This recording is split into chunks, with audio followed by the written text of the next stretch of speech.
Third time the charm, Chef Lady says, is absolutely accurate. Third time seems to indeed be the charm as we got it fixed. This happens from time to time, and, well, doesn't seem to happen to other shows because they have professionals.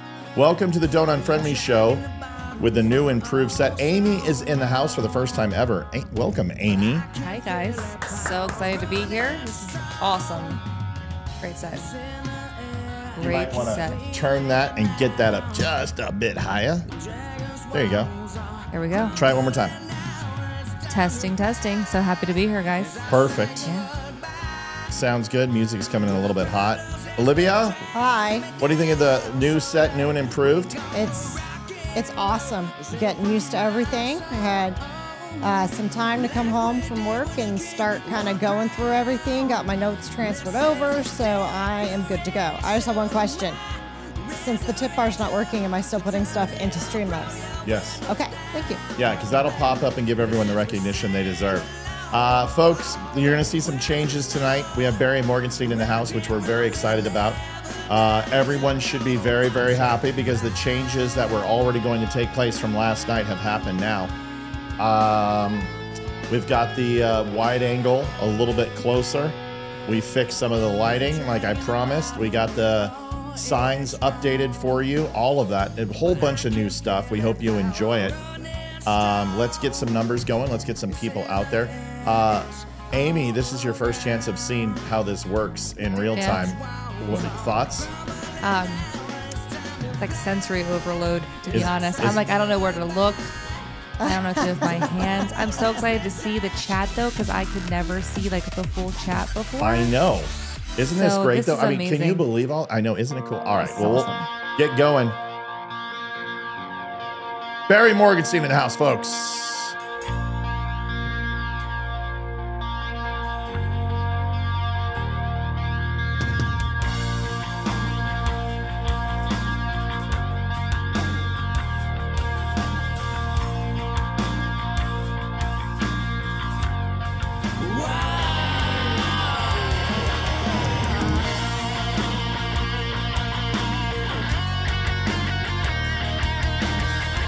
Just FYI, Karen Reed was found not guilty. So we can talk about that. All the Netflix special people, we have it on the docket. We haven't watched it yet, but found not guilty. Do you want the truth? Are you tired of being so confused? You feel like you're more fucked up than the lies on the evening news. Well, just step right in. We can talk about it all as friends. And if you want, we can hug and kiss and make up for the party ends. Agree or disagree, stop arguing me. 'Cause I'm everything you want, damn sure what you need. I won't tell no lies, back up all the facts be true. And if you can't get down with that, you must be somebody's dog.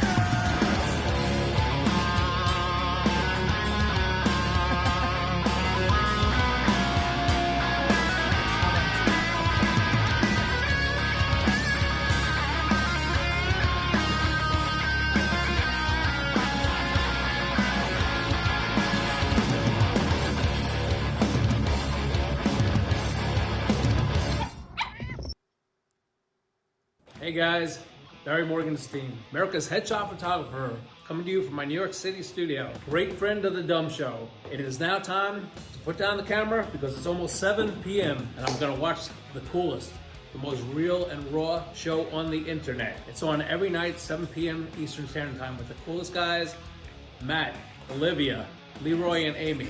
You guys have to tune in to see it. It's gonna be something incredible every night. Check it out.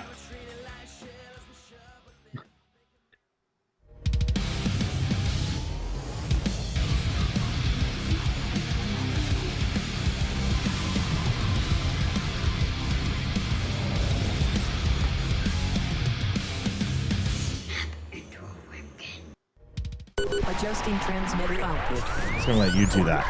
This Having is the fun. Don't Unfriend Me show with your hosts Matt, Leroy, Amy, and Olivia. Geopolitics, military analysis, and election coverage. Coming to you live on all major social media channels at The Dumb Show. I won't tell no lies,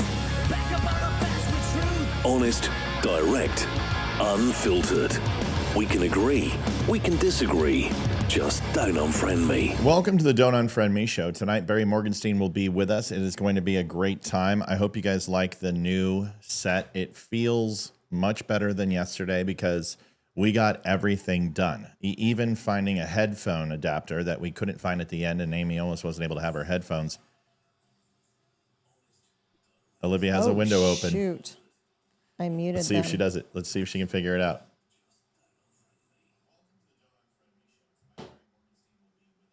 You got to mute the page, baby. Right up there. Honey, see that blue dot? Yep. Click that sucker. There you go. That girl. I discovered. You learn something new every day. That's apparently. all right. You're doing fine. Listen, there is a ton of stuff going on. So I've got some good news. Let's clear up some housekeeping stuff. First of all, T.S. Dixon is flying out. And he will be here in person. Just got word from him today. We have a meeting each week that I've put off, unfortunately, because there's been some stuff going on, if you haven't noticed. And he talked today, and he loved the new set, and he's gonna fly up from Florida and spend some time in the new studio with us. Damani Felder has confirmed that he'll be bringing his wife and child here. He will be in house soon enough. We are working on a couple of others, but then of course we'll have our remote guest and our good friend Barry Morgenstein, who needs to get his butt down here. He's in the green room right now. He's been patient, 15 minutes. He's been waiting in there. We're having an amazing experience here. We're excited about it. We hope you are too. Couple of things, just FYI. Donate is now all the way down the bottom. Everyone's complaining that it wasn't big enough. Now it is. You should be able to see the show goal at $350. thedumbshow.com/donate. Total is over there too. Also, the signs, thedumbshow.com at thedumbshow, and also all of our channels are now on the wooden signs.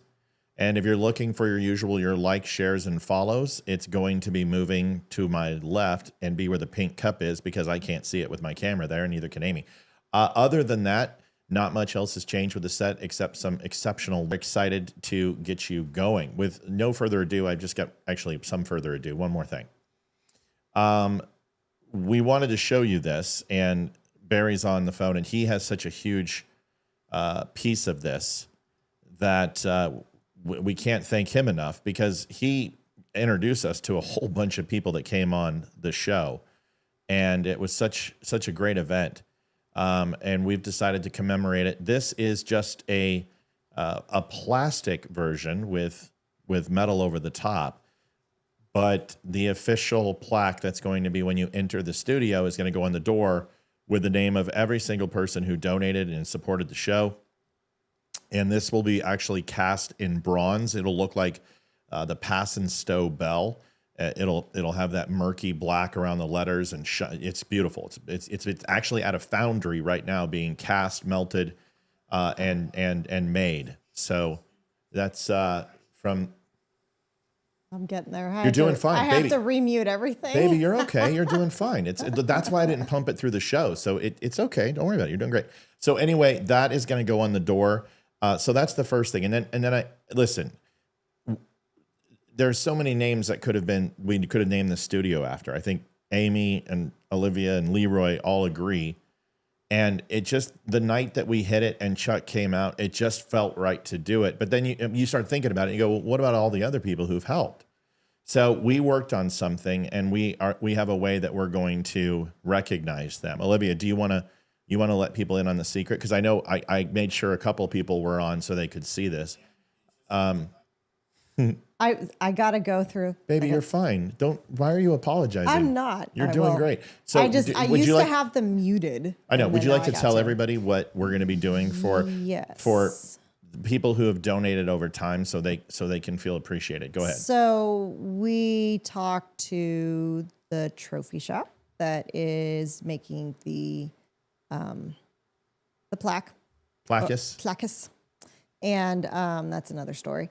And we will be making a challenge coin for you. So once you hit a certain donation, we will mail you out your own challenge coin with your name on it. With your name on it, and we are going to keep one, and we're going to tack them to the banister behind us, so you'll forever be on the show. I love that. Yep, and they're gonna. Cool idea. I'm sorry. Say that again. That's just a really cool idea. I love that. I agree. I think it's a great idea, and I'm excited about it too. We're going to do something. We're going to make the colors of the coins versus the donation, and we figured that there's a lot of people who've hit that $1,000 mark, and we think that's a good start, right? And that's where we're going to start, and they'll have different color levels. And ultimately, every time you upgrade, we're going to put them right along this banister right here. And like you said, tack them in. And it's a testament to the people who have supported this show. And there's so many people who deserve to be recognized. And we're going to do what we can to make sure, because honestly, I can't name it the Mel, Bobby, JD, Chuck, and 50 million other people who help us studio. The Maddie studio, the Thomas studio, the Judy studio, the Victoria studio, the Deirdre studio. I can't do it. So we're going to do this. So Amy, I want to get your reaction. I think the price tag shocked you a little bit because there's so much behind the scenes here. And most of it is computers and cameras and lenses. But your overall thought on the studio. Garbage, complete garbage. No. Yeah, I had a feeling. No, I walked in. I was just blown away. I did the 50 Cent tour with my phone when you weren't around. I took a little bit of video because I want to show some people in the real estate world. This is amazing. All the electronics obviously makes sense for the price tag, but it's beautiful. It's beautiful. I've lost for words. It's stunning. Well, I forgot to sync her mic, so when we're on close-up, she might be delayed just a little bit. But I also have a feeling it's the mic. We need to. The one thing we didn't do for the show was to upgrade everyone to a Shure SM7B. Although that is a Shure mic and it sounds good, we need to get 2 more SM7Bs. So we're gonna have to hit some donations tonight. TheDumbShow.com/donate. $350 is the goal, and let's get started. First of all, I want to start. Sorry to interrupt, but donations. The one thing we couldn't get fixed. The donation link is not working. So we did our own little bar down at the bottom. So be patient with us putting in the donations, please, because we're going to be doing math. And that's not my strong suit. So just to let you know. Or don't be patient with us and say you're angry and disappointed with us. That's the last. I won't do it again. You're not supposed to say anything. I know. I'm done. I'm done saying. I won't say We're it done. again. I said I'm done. I'm the one that's self-regulated. All right. Let's get our good friend, who we absolutely love, which is the man of the hour, Barry Morgenstein, who is America's headshot photographer. I've already done his intro and bio. He only gets one per lifetime, but he has become a great friend of the show. He's been so very, very patient. Let's get in Mr. Barry Morgenstein. Barry, what's up, buddy? Hi, Barry. You doing? Barry. Good to see everybody. Everybody's looking good. I love the set. I wish I was there with you, actually. Dude, it's an open invitation. You've got a room, food. No, I love it. I love it. I love the whiskey in the back in case I run out. Yeah. Yeah, we've got a good one. One of our good friends just opened up his distillery here, which we'll take you to. Yeah, it's pretty amazing. Yeah. A lot of Thanks for having news. me, Yeah, you got it, buddy. When's the book coming out again? A fall release we're looking at. Fall release. I don't know a month yet. I'm hoping for October, definitely before the holidays, so we can really get it out there. But getting excited. We picked the final cover, which I don't know if I sent you yet, but I'll do that tomorrow. I would love to see it. Would love to see it. Really good. Yeah. So do we get an autographed copy to put on the banister? Okay. Oh my God, that'd be amazing. I'd love it. Yeah. And I officially wanted to put you on the spot, and Olivia, Amy, Leroy, and I wanted to invite you down. We know you are a portrait photographer, right? But we also know that you probably have the capability to do some shots of the studio, and we would love to have you down here and be on the show live. So put that in your craw. Yeah, absolutely. I can do that. Now I forget. Where are you guys located? We're in Virginia. You're going to be less than 45 minutes to about an hour and a half away from us, because we're right up here in Virginia. But I'll do a special trip for you guys for sure. That'd be fun. Love to see you. Love to see you, buddy. All right. Well, I'll get the steaks and whiskey, and then we would love for you to be out here. Good. I'll be there next week. Yeah. Done. All right. So first things first. Did anyone have anything majorly pressing that they wanted to dive into, or do we just want to get into the hits? And because we've got a lot to cover. Yeah, let's dive in. Okay. Dive in. Real America's Voice. Occasionally watch it. and there was a gentleman on who I was interested to hear his perspective, because as we know, we had talked about this, Barry, is that Israel needed to do something, which was either to go into Gaza and clear it out, which they did, and put people on the ground, and then what they were going to do with Iran. And now we're in a situation where Iran is crippled. Their integrated air defense systems are completely destroyed. They don't have any SA systems. They have a couple of man-pad systems, but those are essentially, once they squawk, they're going to get blown up by drones. Their nuclear enrichment facilities are all offline, except for one, which is their most heavily fortified, which is some feet down. And honestly, Israel's going to struggle to hit it. And the whole thing on the board is, well, the United States has 30,000 pound plus bunker busters, which can, yeah, they're more than 30,000. I mean, I can't go into specifics, but they can get down. Do we do it is the question. So I want to watch this video, and then I want to bring some discussion with everybody, and we can have a quick conversation.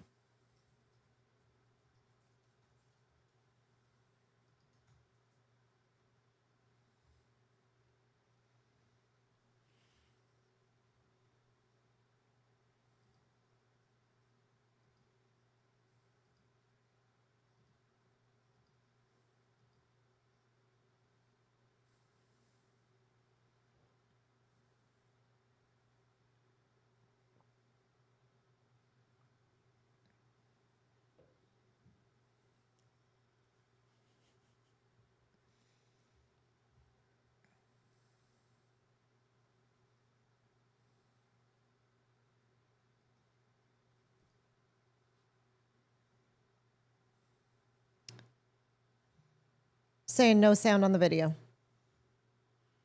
Yeah, don't hear anything. All right, hold on.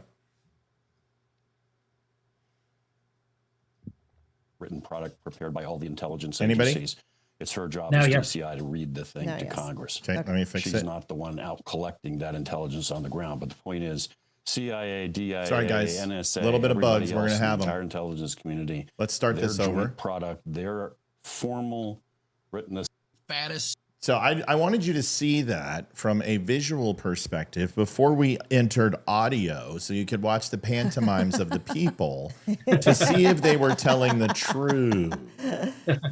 Sam Fattest, he has been breaking news Can over you the guys last hear week. that I've now? been following him on our intelligence. I won't say failures, but I'll just tee up Sam. Sam, bring us up to speed. Good. What do we know? Because major decisions concerning American lives depend on the information you're about ready to share. Well, great to be on with you. Thank you very much. Look, end of March, Tulsi Gabbard, the Director of National Intelligence, delivered an assessment to Congress. And the short version of that assessment was Iran doesn't have a nuclear weapons program. And in effect, Iran hasn't had a nuclear weapons program for close to 25 years. Okay, now, again, as I said to Steve the other day, I'm not knocking Tulsi Gabbard. I am. That assessment is a required written product prepared by all the intelligence agencies. It's her job as DCI to read the thing to Congress. She's not the one out collecting that intelligence on the ground. But the point is, CIA, DIA, NSA, everybody else in the entire intelligence community, their joint product, their formal written assessment 10 weeks ago was there is not an Iranian nuclear weapons program. There is one, but it's further away or anything else nuanced. There is none, and there hasn't been since at least 2003. Okay, so now we all of a sudden have the Israelis telling us that not only is there a nuclear weapons program, but the Iranians are on the precipice. Potentially, it depends on which time the Israelis spoke, but potentially the Israelis are saying, look, within days, these guys can actually have more than one functioning nuclear weapon. So that's about as far apart as you can get in terms of assessment that you could possibly imagine. The Israelis are telling us they have a program, they've had a program for decades, and they're just about to the point where they actually have the weapons.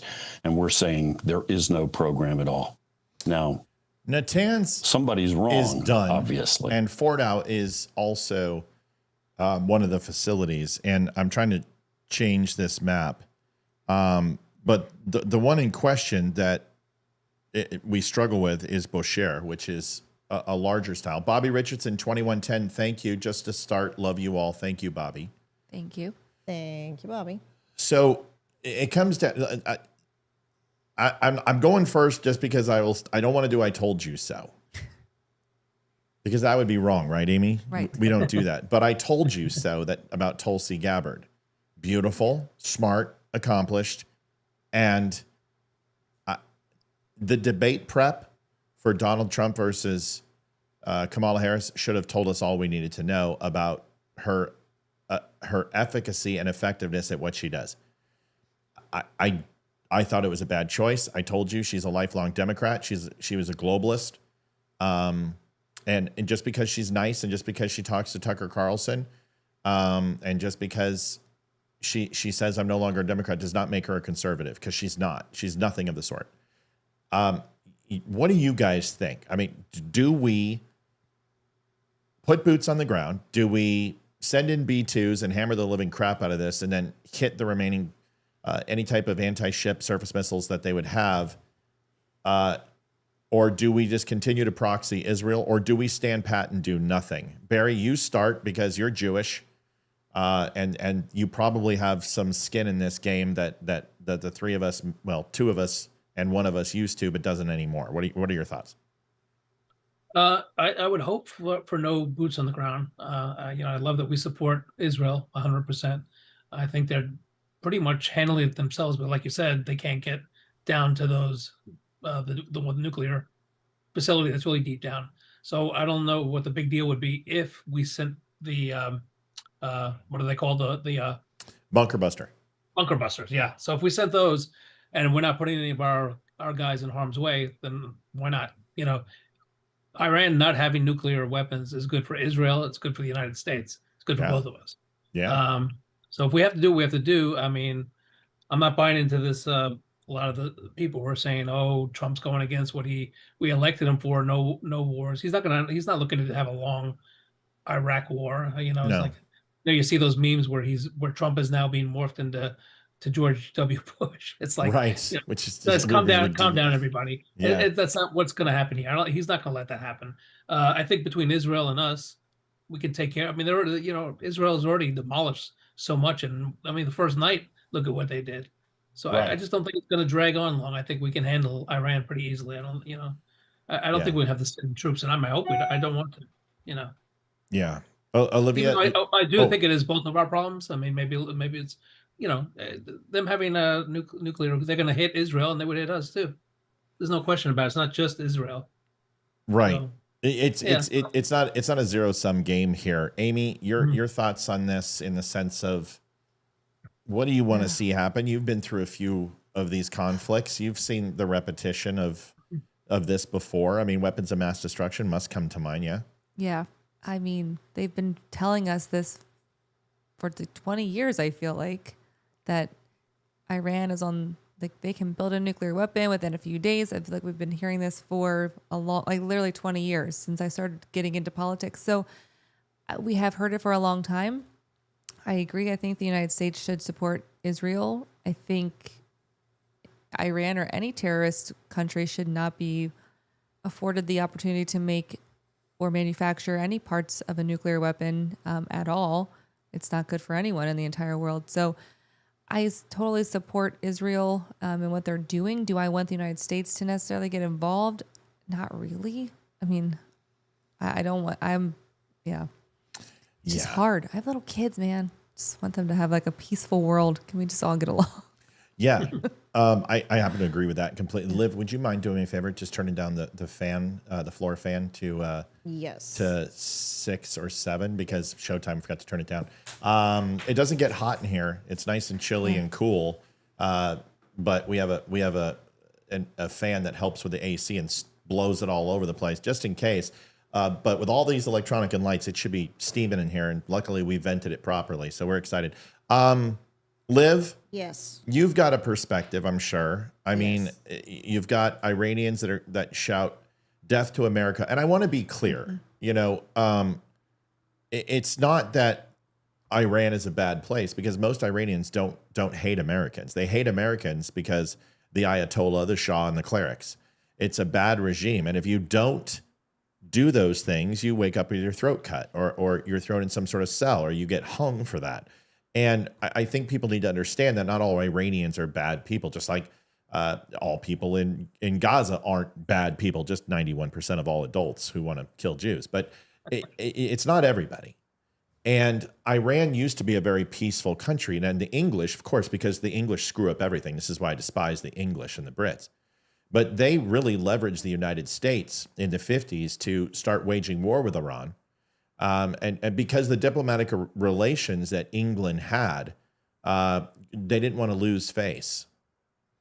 And they wanted to use the United States. A lot of people talk about Israel using the U.S., which is a complete, just utter nonsense.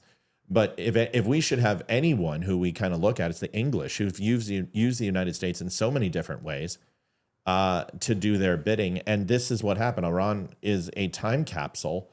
If you look at 1950, 1960, 67, it was essentially what modern day Cuba was, with Chevys and poodle skirts and everything else. And now it's a totalitarian regime and full of Sharia law. So I want people to understand, I don't want to kill Iranians, but unfortunately, I am on the same page, I think, as everybody else.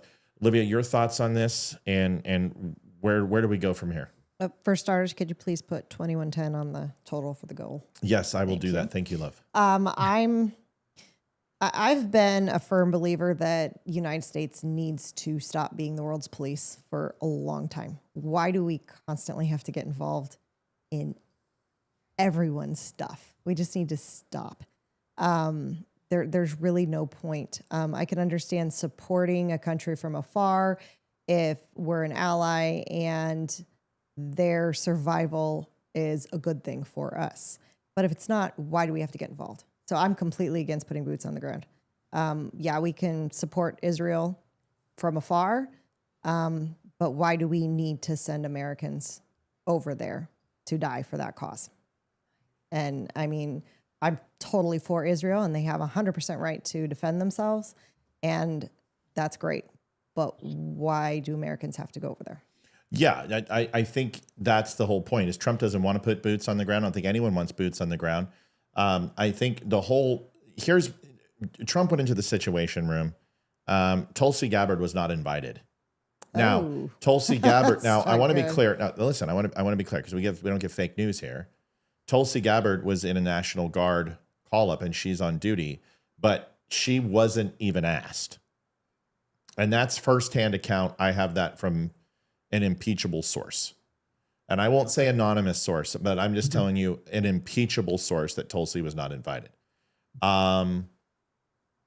That's interesting, because there's one of two things. One is I've got several different pieces of information that can show you what she said. And here is a quote. And they were talking about that in that previous video and saying, well, she's not responsible because she's just reading a card.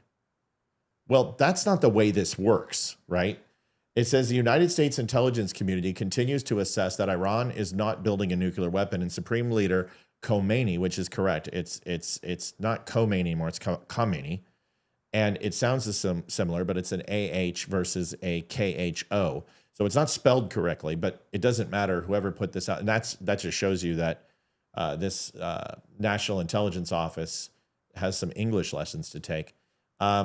It says it has not authorized nuclear weapons program that he suspended in 2003.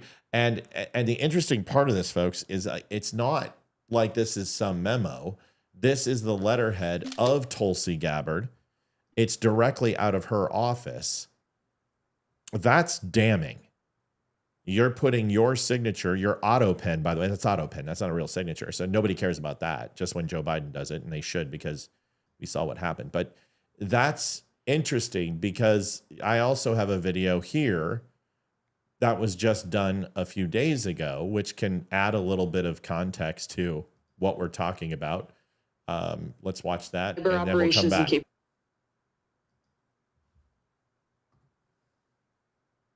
Cyber operations and capabilities also present a serious threat to U.S. networks and data. The IC continues to assess that Iran is not building a nuclear weapon, and Supreme Leader Khamenei has not authorized the nuclear weapons program that he suspended in 2003. The IC continues to monitor closely if Tehran decides to reauthorize its nuclear weapons program. In the past year, we've seen an erosion of a decades-long taboo in Iran on discussing nuclear weapons in public, likely emboldening nuclear weapons advocates within Iran's decision-making apparatus. Iran's enriched uranium stockpile is at its highest levels and is unprecedented for a state without nuclear weapons. Cyber operations. So you get contradictory testimony, because now, just a couple of hours ago, hey boys and girls, Iran has nukes. Yeah. We forgot to tell you. So as a former intelligence specialist and an intelligence professional, this is a long line, a litany of failures by my former profession. And I have laid these out from 9/11 to the stock market crash, which is absolutely an intelligence apparatus's decision to identify, from 9/11 to Afghanistan, to the USS Cole, to shootings on the homeland. I mean, there are so many failures. The question is, wasn't this supposed to be the dream team? Tulsi Gabbard, Kash Patel, Pete Hegseth, right? Dan Bongino. Wasn't like, these are our people. These are people I emulate, you emulate, we all watch. Who wants to take this? Are we failing? Or is it that all of us, we weren't listening to Mossad? We weren't listening to MI6? We weren't listening to ESG? Were we not listening to the intelligence communities around the world? What happened? So, Barry, are we failing? Yeah, it seems so. Well, Michael, I'd like to know, has anybody actually asked President Trump, say, well, Tulsi Gabbard said this last week, so why are we doing this? And are you saying this? I think those are fair questions. Like Amy said, too, it's a fair question to ask that Bibi's been saying for how many years that they're on the verge. So, like, why suddenly now is it? This is it. This is the time. So those are all fair questions. But I really think somebody should just come out at a press conference, because Trump answers everything. So just say, I don't think he's been confronted with that. Why Tulsi Gabbard said what she said, because I'd love to hear the answer. Fix it. I know. So, you know what I mean? I know exactly what you mean. You have to ask Trump. But if we're going to use the excuse that Tulsi Gabbard just reads paper, well, then how can you sit here and hold Donald Trump accountable, who most definitely isn't out there? And I'm not saying you're asking to do that, but you know what? If I was Trump, I'm like, have you asked Tulsi Gabbard? Because I don't. That's probably what he would say. Amy, your thoughts on this? I have some friends that I know in this circle, and I will say they're not happy with how things are being run currently. There's a lot of blame going to Kash. There's a lot of blame going to other people as well. So I don't know, because I'm not in that world, so I only understand at a very low level what they're telling me. But I feel like it's not a failure necessarily, but maybe not a meeting of the minds. Yeah, there seems to be some opposition. There's a great question here from Ginger, and Ginger says, who has confirmed that Iran actually has nukes? And please be kind when you answer me. I'm literally just asking. No, Ginger, it's fine, and we love you. We'll be gentle. Here's the thing: is if you asked me in 2003, when I officially was done working for the U.S. government, I would tell you most assuredly that Iran was working towards a nuclear weapon. And how we know that is the enrichment facilities and the movement on the black market has been insatiable from Iran. They have been trying to buy an aftermarket nuke on the black market for decades. And one of the major profiles for most intelligence people is filtering message traffic and ensuring and scrubbing that to ensure that there's no, I would like to buy 19 kilograms of cornflakes, please. And monitoring all traffic to ensure that there was no hidden cryptic enigma riddle inside of a coded message about buying a nuke. And a lot of our Nest teams, a lot of our satellites, and a lot of the things that we have with drones recognize irradiated areas and send alerts when we can pick up on certain amount of rads that are coming from a shipping container or anything else. So everything we've done has been because of Iran. Anyone who says that we have not been literally focused on that is lying. They're lying. They're not being honest. And that is from 2003 up until today. I was shocked 90 days ago to hear Tulsi Gabbard say that Iran is not moving forward with a nuke. It is absolutely antithetical to any piece of intelligence that I have heard in 30 years. Go ahead. Did you want to say something, Barry? That's a problem, I would say, for sure. Yeah. And does she need to be removed then? And because that sounds like complete incompetence. I don't know about removed, but I'll tell you what, I want to know who's writing the memos. If it's not her and she's not doing her daily briefings, listen, I don't mean to like overtake the conversation but I'm going to. So it's Tulsi Gabbard gets daily briefings. Tulsi Gabbard gets in the know human intelligence update reports from her field operatives. She is essentially the bubble. And all information comes up to her, and it's her job to disseminate it, process it, and use intersectional relationships to disseminate it to everybody in the intelligence community. So the fact that she doesn't know means that the other intelligence agencies don't know. And if the other intelligence agencies don't know, then Iran gets to build a bomb. Now, do they have one? No. If they had one, the United States would be bombing them right now, destroying every ICBM. They've got 3,000 of them. 2,000 of them are operational. 1,000 won't even reach Israel. Or 1,000 can reach Israel. 2,000 can't. So who cares? But I would be destroying every delivery system. And then I would literally be with satellites and Reapers checking every major interstate and checking radiation levels. And when I have a vehicle that blips, whether it has mom and dad and sister and brother and cousin and grandma on it, I'm going to blow that fucking thing to sky high. Because if they can't get it with an ICBM, intercontinental or medium range missile, they're going to make a suitcase nuke and they're going to drop it off somewhere in New York. So people who think that Iran is innocuous and they're not going to hurt us, Iran wants to destroy us. They want to kill us. And if they could, they would. And they've killed many Americans in the past too. They have. Yeah, and that's why Trump killed Soleimani. Right. Yep. All right. JD Stillwell, thank you. It popped up. Sorry. Challenge coin accepted. Congratulations on the fruits of your labor. $25. Appreciate it. Love that. Thanks, JD. Thank you, JD. Appreciate you. All right. Listen, it's a topic that we should spend some time on. It's not to harangue Tulsi Gabbard. That's not what I'm doing. I don't care about Tulsi Gabbard. She's a nice lady, but if you miss perhaps the single biggest intelligence indicator, and who is not going to believe Mossad? We saw the pager incident, right? Everyone's seen that. Yeah. We just saw what they did where they literally they would launch a pinhole size attack into the wall and kill everyone in the room who was their target, and other people in the next room survived. The Jews are excellent at systematically eradicating evil from this planet if we let them. And they do it with a sense of humor too, which I like. Which is even better, don't they? Right. Don't they? I love what they did last week was when they tricked, I guess, all the Air Force leaders to come into a meeting in one room, and they took them all out. I don't know how they did that still, but somehow they tricked all the Air Force leaders to come to a meeting in one room, and poof, they were gone. You would think they would have learned after the pager incident not to trust the exactly. Israelis. Yeah. Right. Exactly. Yeah. Because that's the whole thing, right? Is that they systematically destroyed their command and control in 3 hours. Iran is not a slouch. It's the nine most powerful country on the planet. They are a defensive heavy country.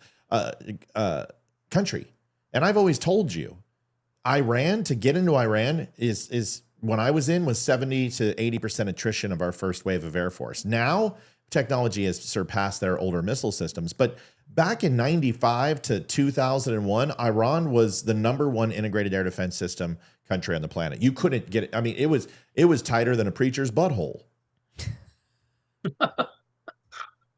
So loose. It depends if they're Catholic or not. Exactly. Oh, I did it. I'm sorry. I apologize.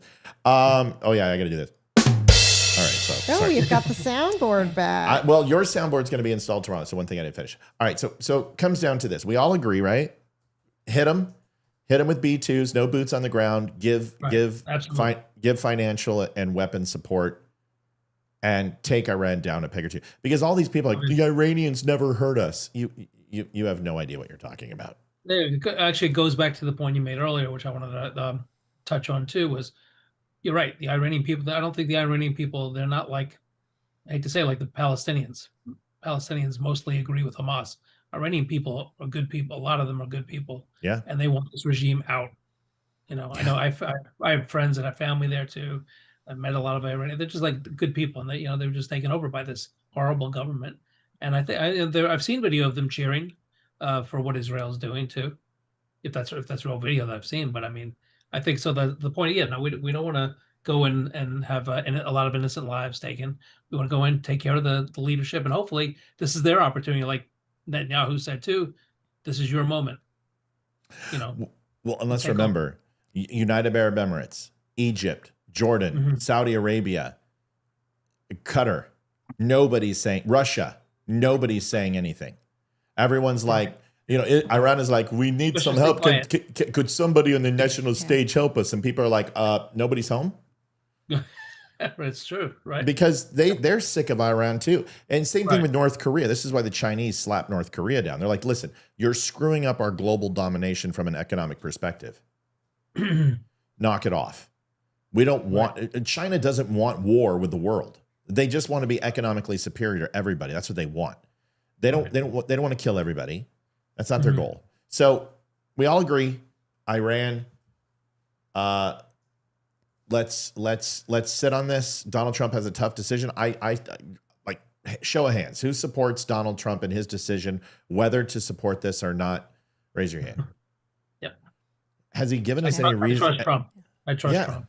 It's like these people that are coming, these so-called Trump supporters, were all of a sudden going absolutely crazy, like saying, well, what is Trump doing? It's not what we voted for. It's like, calm down. He knows what he's doing. What he's doing. It's like with the tariffs, they freaked out, but he knows he has a plan. Has he ever given us a reason not to trust him when it comes to whether it was Syria or pulling out of Afghanistan or the Golan Heights or the Abraham Accords? Is there any reason why we can't? Well, how would you not trust this guy? He likes to, he's a hit it and quit it. And we know he grabs them by the pussy and then he gets out of it. Right. Exactly. Somebody had to say it. Welcome to the show live, Amy. Amy, I can't believe you're sitting next to me. I'm so excited. It's awesome. It is really cool. It's really cool to do a show like this. And like, we got to get Leroy moved down here as soon as he retires. We're really close, by the way. Like, we're close. Like, he's filling out paperwork, isn't he? Yeah, he's on the precipice. I just don't know where to look. So if I'm darting around, I'm like, there's so many screens in this studio. I don't know where to look. It's so fun. Probably on my computer, you could probably see the video better because I know Matt's camera's right in the way of that TV. So. You know what? I look right past that now. My eye, you get used to it and you start filling it in. Like, does it bother you? Are you okay, Liv? I don't look at your computer anymore. No, baby, your computer. No, I don't see it. Because you got that camera in the middle of the screen, which I've kind of divided my screens, so don't really. So you racially segregated your screen? Mm-hmm. You bigot. I know. I already screwed up the percentage box down here too. It doesn't work. I don't know. I just do it by my calculator. I don't know. Okay, well, I'll figure it out. Hopefully it'll work next time so we don't have to deal with it. Well, that would be nice. Yes. Hold on, I'm missing something. Where's my other window? Oh, is that supposed to be this one? Yep, it is. Oh, well, I screwed up. Folks, quick commercial. We'll be right back. Get us going. Well, let's do... Support your donations. You got to restart this. I mean, you can't just... Your time. Long pause. It all matters. You son of a motherless. Let's do another... I got to get through it. 10+ hours a week with us. Compare that to Netflix. Maybe 5 hours a month. We believe we're worth that time. And we hope you do too. We're going to listen to it twice. Listen, we don't want giving to feel like a burden. We want it to feel good. So take a second to ensure you're in a good spot. If you're in a place to give, that will be amazing. If not, just liking and sharing helps more than you know. Visit thedumbshow.com/donate. Whether it's PayPal, Venmo, or mail, every bit helps to keep us going. Dumb Nation, we appreciate you more than words can say. Folks, one more time. Sorry, I got to do it. Got to play from the top. We are at $46.10 at a $3.50 donation. I know everyone's like staring at the Yankees pinstripes right now, but we got to continue to donate for the show. We got to pay for all this, Diggs. Now, we did pay for it. Olivia and I want to be transparent. We told you we would through the whole process. We added about 10 grand to the budget to make sure that this worked. And it was really, we could have bought the $2,000 computer, but we wanted to run 5 cameras. We wanted to make sure we had all the lights that we needed. We wanted to make sure we had, everything we needed. There's still 2 things we need. We need to get 2 mics, but other than that, we are 100% set, and we appreciate it. So if you have an opportunity to donate, please do. I guess that's enough. You guys heard it, even though I didn't get to start it from the beginning. The Ninth Circuit Court. You guys know what the Ninth Circuit Court is, right? Yep. Barry, tell them what the Ninth Circuit Court is. Oh, I didn't know I had to be that specific. I just that's when you're in school and and teacher's like, does anyone know? And you're like, I do. I mean, I know what it is, but I'm not sure exactly how to. Right. Can you give us a multiple choice? Yeah, you're taught. You're in sociology, and he's like, Mr. Morgenstein, I'm going to choose you. Yes, sir. Can you please explain to me what transcending the depths of universal contemplation beset by paradox is in the quantum? Right. 36. So Ronald Reagan, when in doubt, if you're playing Trivial Pursuit Genius Edition, when in doubt, Ronald Reagan. Yep. If you say Ronald Reagan has more, that's a correct answer, variable in Trivial Pursuit Genius Edition than any other answer. You have a better chance of getting it by saying Ronald Reagan. Now, if you're doing science and something and it wants to know about protoplasts and you say Ronald Reagan, you're probably going to lose. Ninth Circuit, a fairly liberal. Yeah, that I know. And very contentious towards Donald Trump court. Right.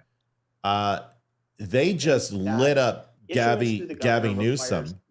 And what it is about is Gavin is saying in the Constitution of California through the governor. It doesn't mean with his permission. It simply means that he needs to be notified of. There's no constitutional veto for him having a personal opinion. And the Ninth Circuit have addressed this. Just get in here and be quiet, Jenny. Shut your... I can't work in these conditions. I can't either. This cat. I'm going to grab her by the...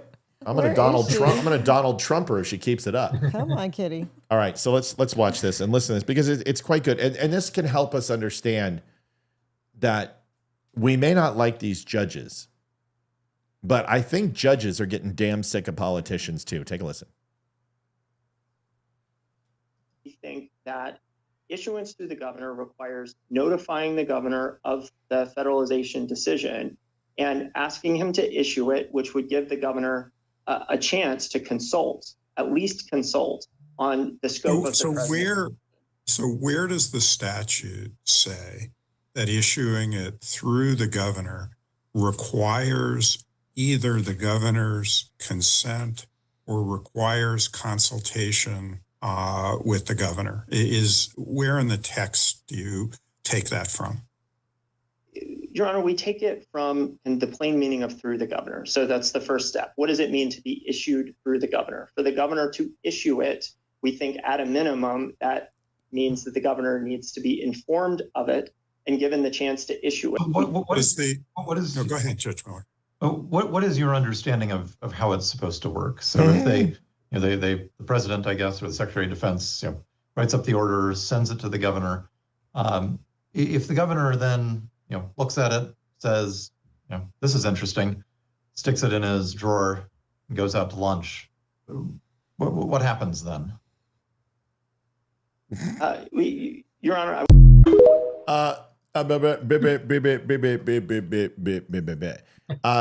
are judges out of hand? Do we believe a federal judge, 460 some odd of them, have the power to interfere with the president's agenda with one singular vote? Do we agree with it? Barry, go ahead. Yeah, no, they shouldn't. That's ludicrous. So we didn't elect these judges, and I mean, some of these judges are from like small towns and just like circuit judges that are making these major decisions on policy that we voted for Trump to accomplish, and they're putting a stop to it. I don't understand how that works. I never heard of this before. I don't know if this has happened with any other president, but doesn't sound fair to me. Yeah, we voted. We didn't vote for them. We didn't vote for them. These policies. We voted for Trump to make these policies happen. Oh shit! Just saw the cat. Yeah, she's here. Yeah. And you know, so no, this I don't know. I wish there's a way we could stop this. I mean, I guess the Supreme Court is the only way. It has to go to the Supreme Court. You know, but it's frustrating though. It's infuriating. Yeah, Amy, your thoughts on this? I totally agree. I think the judges in our country, by and large, are pretty not focused on. Sorry, Kitty. I don't know what happened. Being judges, they're just focused on the leftist ideology, basically. I think a lot of them are bought and paid for. I've seen it personally, and I think it's kind of scary that anyone can kind of walk in off the street. They get voted by their peers. Stop making love to the gun. God, she's like molesting the gun. I mean, it's going to go off. Welcome to having a cat. We're going to lose Amy. I love it. You each have half a cat. You should put it together. You can make one. Yeah, that's what I'm saying. I love her. Amy, go ahead. No, I mean, I absolutely agree. I just think a lot of not every judge, obviously, but there are so many corrupt judges in this entire country. I've seen it personally. I've seen it in other states, and I want to get back to them following the law and not their pocketbooks. Or what? Do we still say pocketbooks? So let me ask a question. Does everyone here's let me give you a scenario. And you've got the circuit courts. How many circuit courts are there? Yenny, my God, girl, just she loves me. You don't understand. This cat loves me more than anything else in the world. I see like this. I'll put her to sleep, and watch this. She will fall asleep in my hand. It's over. Good night. Good night. Falling down. Going to sleep. Going to sleep. Going to sleep. And out. And Ash is pacing outside the door. Right. So, okay. So walk me through this because I don't hear a lot of people talk about this. How many circuit courts are there in the United States? 12. Wrong. 13. Lower. 9. 9 times. 9 times. Why are there 9? Who can answer the question?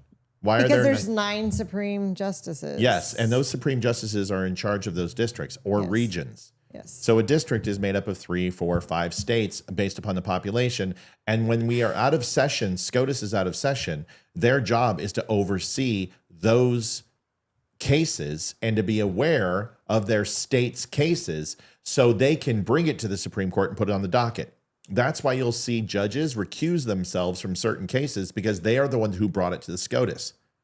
So isn't it a conflict of interest for them to go ahead and decide that these federal judges who they oversee and know or essentially report to them, where's the oversight?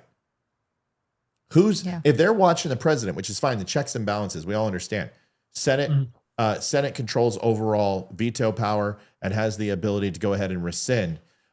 State legislature controls the purse strings and creates legislation. SCOTUS goes ahead and all the judges interpret the laws, and the executive branch enforce and are the police of the land with the Department of Justice and the DOD. Explain to me, all those balances are working except for the judges themselves.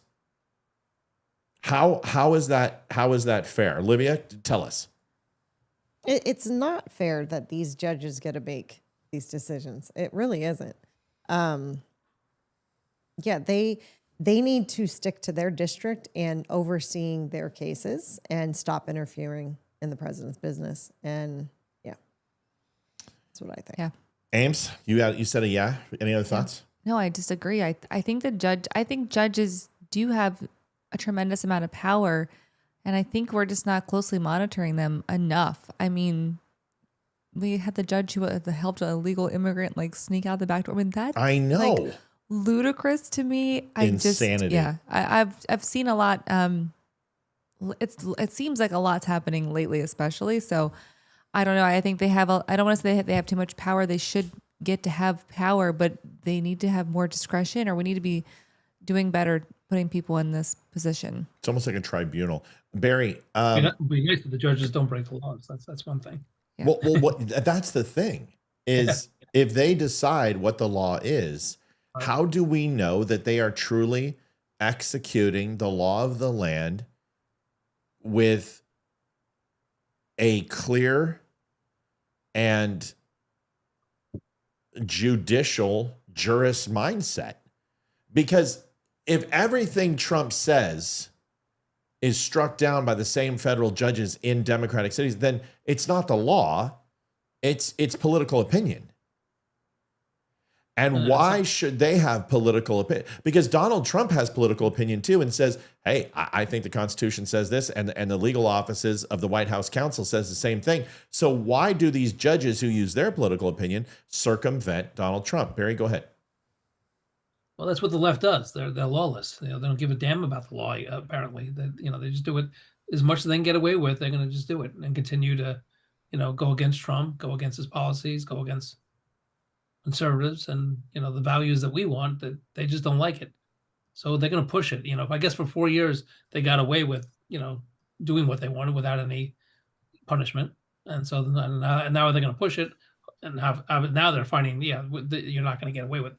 Now we're arresting judges that help illegals out the back door. Maybe that wouldn't have happened in the last 4 years, but now it's happening. Yeah. So that's what we have to do. We just have to fight back. I mean, if they break the law, there has to, like the politicians who try to break in ICE, they thought they can get away with that, but no, you're under arrest and you're going to jail. Oh yeah, did you see Nadler the Penguin to throw a hissy fit today?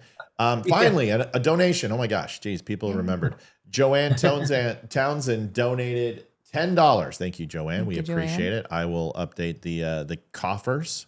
A good question by Dodie, and she simply said, "Question: They're saying that Trump can't do anything regarding war without the Senate giving Trump authority. Is this true? Anybody want to take that?" No, the president can do certain things regarding war without the Senate's approval. He can. That's a good question, because I think in World War II, didn't they have to get the approval of was it Congress or Senate? I forget. Yeah. So well, back in World War II, they had to. Well, we haven't declared war since World War II, right? Right. So we've been in a lot of conflicts, but we haven't declared war. The Gain of 8 needs to be notified now. If there's going to be a strike by the President of the United States, you have to essentially, there is a select group of people, usually Senate Oversight Committee, House Intelligence groups, who have to be notified, and the Gain of 8 is told. It has to do with the cabinet members, but you also have to make sure you get the Senate Minority Leader, the Minority Speaker, or the Minority Whip, which would be Hakeem Jeffries, and you have to notify. You don't have to get permission. And he is allowed to essentially effectively propagate war for 90 days without getting Senate approval. And we just found out this weekend he's a king, and so he can do what he wants anyway. Right. That's what I was saying. I mean, why doesn't he just go ahead and lop their heads off? Yeah, right. Exactly. So that's good to hear. I didn't realize that. That's interesting. A little bit of history. I didn't realize that though. So and this is how we have went to war in Afghanistan and done things in Bosnia and Herzegovina and Vietnam and Korea without declaring war, and it's a way to circumvent Congress. But declaration of war changes the parameters of our actions and what we can and can't do. And when you start entering the Geneva Convention and the world courts and the UN and the powers that be, you're hamstrung to be able to do certain things. And when you put boots on the ground, you officially have declared war. And why we are not considering ourselves declaring war in Ukraine or Afghanistan shock me. Why we didn't do it in Vietnam, but that's the thing. That's the workaround, is that they can continue open conflict without declaring war, and all they do is keep kicking the can down the road. Korea, they called it a police action, I believe, right? That's right. That's right. And we've done it quite a bit. I want to thank the on Legacy social media, 334 viewers. Incredible. Wow. It's amazing what a new set does. People go, oh, wow, awesome. These guys must be good. They got a new set. But a whole bunch on Twitter. Thank you. Facebook is still throttling us, and we don't care. But we also have a ton on Wimkin and Rumble, too. We want to thank everybody. Rumble says they're the redheaded stepchild. You're not. I can see you now. And I'm looking at your chat, too. And if you guys have any questions, let us know. Liv, do we have any more? Are we good? We're good. All right. For the time being. Moving on from this. Los Angeles residents surround law enforcement and shout right in their faces. Now, this is normally not a big deal. Officers deal with this shit all the time. But this is just feels different. Tell me if this feels different to you guys. You take a look, take a listen, and then I want to get opinions. We'll start opposite than last time. It'll be Olivia. We'll go to Amy and then Barry. Barry will be last. Put him in a corner.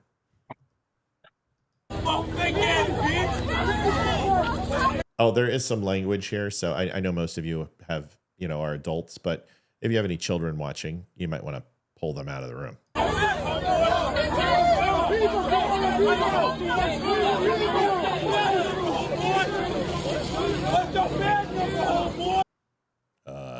I love Twitter. Come on, Twitter. This isn't me. This is Elon Musk basically neglecting a tantrum. Neglecting X, and I'm probably gonna have to close the window. So hold on.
Yeah, I don't know how legal it is. Just open up and send off a few rounds downrange and see what happens. But here we are. Livy, those are your people. You're Mexican. What do you think? Allegedly. Allegedly. Jeez, dear. I think that's horrible and absolutely rude. And the police officer is walking down the street. Why does she need his badge number? What did he do to her? Right. I mean, what is the badge number going to do? What are you going to report? The police officer was walking down the street and he refused to give me his badge number. Badges? We don't need no stinking badges. I mean, this is absolutely ridiculous that our police officers are getting treated this way. I mean, whatever happened to teaching our children respect for the law? Oh, yeah. The little girl that I nanny now is 3.5 and full of questions, just asking me questions constantly. And heading to the library today, she's asking why this person was going faster than me. Long story short, talking about rules on the road. And I'm trying to explain this to a 3-year-old, what speed limits mean. And lo and behold, somebody had pulled over. A cop had pulled over somebody that was speeding. So I got to say, look, if somebody goes faster than they should, they're going to get pulled over. And she started asking questions. And then I told her about police officers. She's like, can I meet a police officer? Aww. Can I go meet one? And I'm like, and it's because I told her that all they're doing is their job and they're making sure people follow the rules. And she was just like, oh my gosh. And it was, why can't we teach our kids this now? I mean, how hard is it to teach your child to respect your elders, to respect your teachers, to respect the law, to respect adults? I mean, and to respect other people, period. It's a failure of our society. It's a failure of our parents, and it's a failure of our school system. And, to be completely honest now, and it's absolutely ridiculous that our police officers should have to deal with this. Honestly, I'm not a big fan of the English, that either, But I think some of those dudes who sit outside the castle, outside of Buckingham Palace, and have to endure an 8-hour shift where they can't even freaking move, they should come over and train our police officers how to do that. Yeah. So they could just tune them out and not have to deal with it. But this They is horrible. did a pretty good job. He just kept walking, which was great. But I mean, he shouldn't have to deal with this.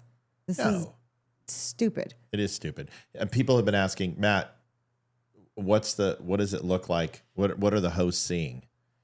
You took a picture, didn't you? I did. So it's an interesting question because you see our eyes are all over. I mean, look at Amy. Yeah. Amy looks like she's on acid. I mean, she's like I am, she's over here. She's like the snozberries taste like snozberries. So much to look at. So this is what we see.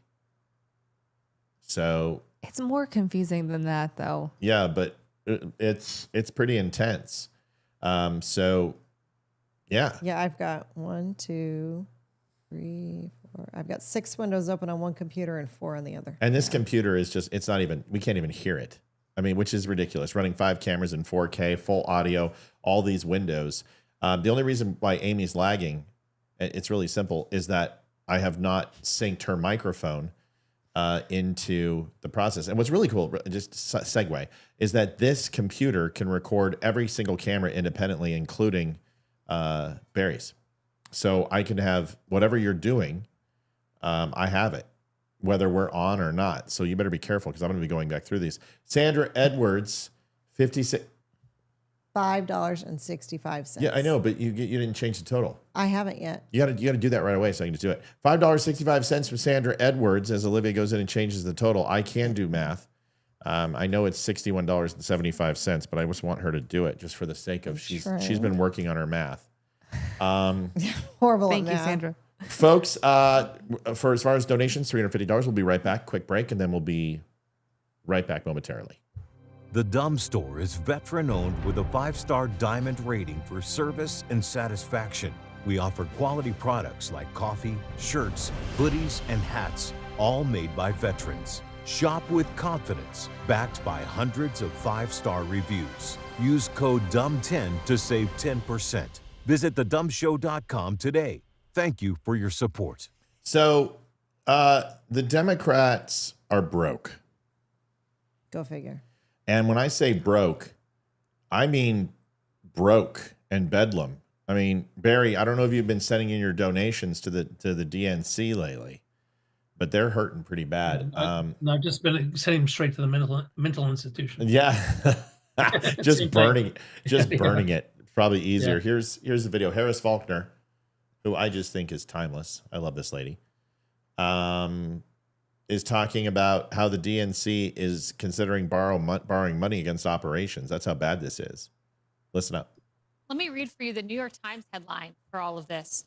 Images of handcuffed Democrats start to pile up in Trump's crackdown.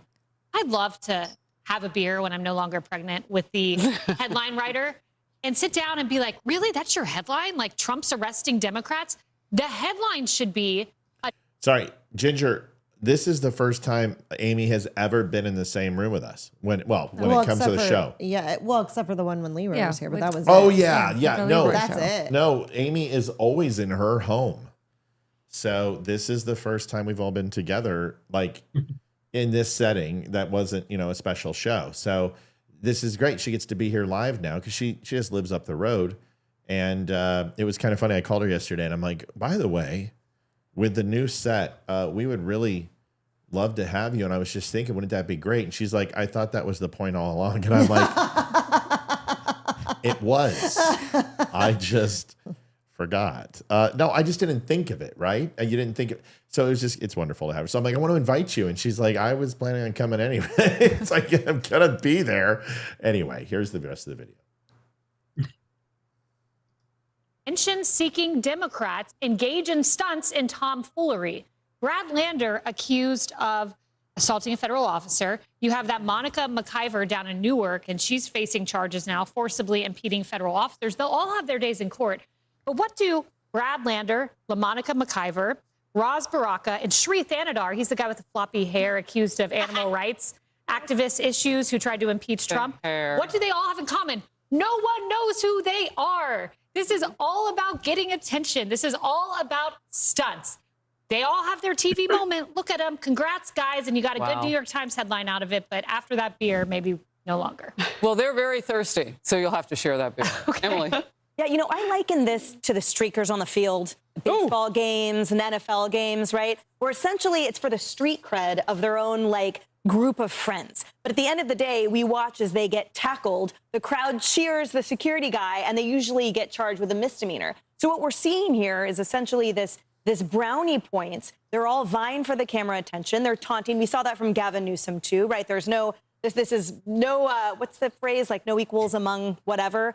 So it doesn't matter what rank they are in the bureaucracy. They are vying to have some street cred that they were somehow the target of President Trump. But what they're missing is the value of the American people. Whereas Governor Hochul talks about people being afraid to enter the courthouse. Well, what about the Americans that were afraid to thrive in their communities? What about those Coloradans who are afraid to live in their apartment buildings that are getting run over by Trinidad gangs and illegal immigrants? Exactly. So at the end of the day, the whole point is the priorities of the American people are reflected, and that when we see this, we say, get out of here. Because what we do know is that enforcement and the resources of ICE are being deployed correctly. That's what's important. This feels like a whole new chapter of TDS, Trump derangement syndrome. When you can't afford a political ad, you get yourself arrested and create the arrest me drama that Cheryl named. And hopefully, because you hate Trump, you'll get on TV. Yeah, I don't know. I would remind all the Democrats looking to do these stunts, Bob Menendez just started his prison sentence. Ooh, so you can be held accountable. I'm a big fan of treating people that are in. Yeah, but look what it took to get that Bob Menendez. I mean, he basically had to just take a bath in lamb's blood to get prosecuted here. And you know, the guy had gold bars in the lining of his suit. Give me a break. And they caught him once, and they're like, well, yeah, but you know, let's see what's going to happen with him. And you know, and then they finally had to do it when he kept doing it. Or think they're elite like everybody else. And so I don't watch these videos and get upset. I think that, you know, you get what you ask for, and that's what they wanted. And in some ways, it's a win for them. We can't deny that and really can't change that. But it's incredibly consistent for a law and order president who appointed law and order people to lay down the law. Kathy. Thank you, Thomas. $21.10. We greatly appreciate your contribution. I will make sure I add the total. Barry, you are, yes, thank you. You are a part of the left in New York in the sense that you are surrounded by it and you interact with people.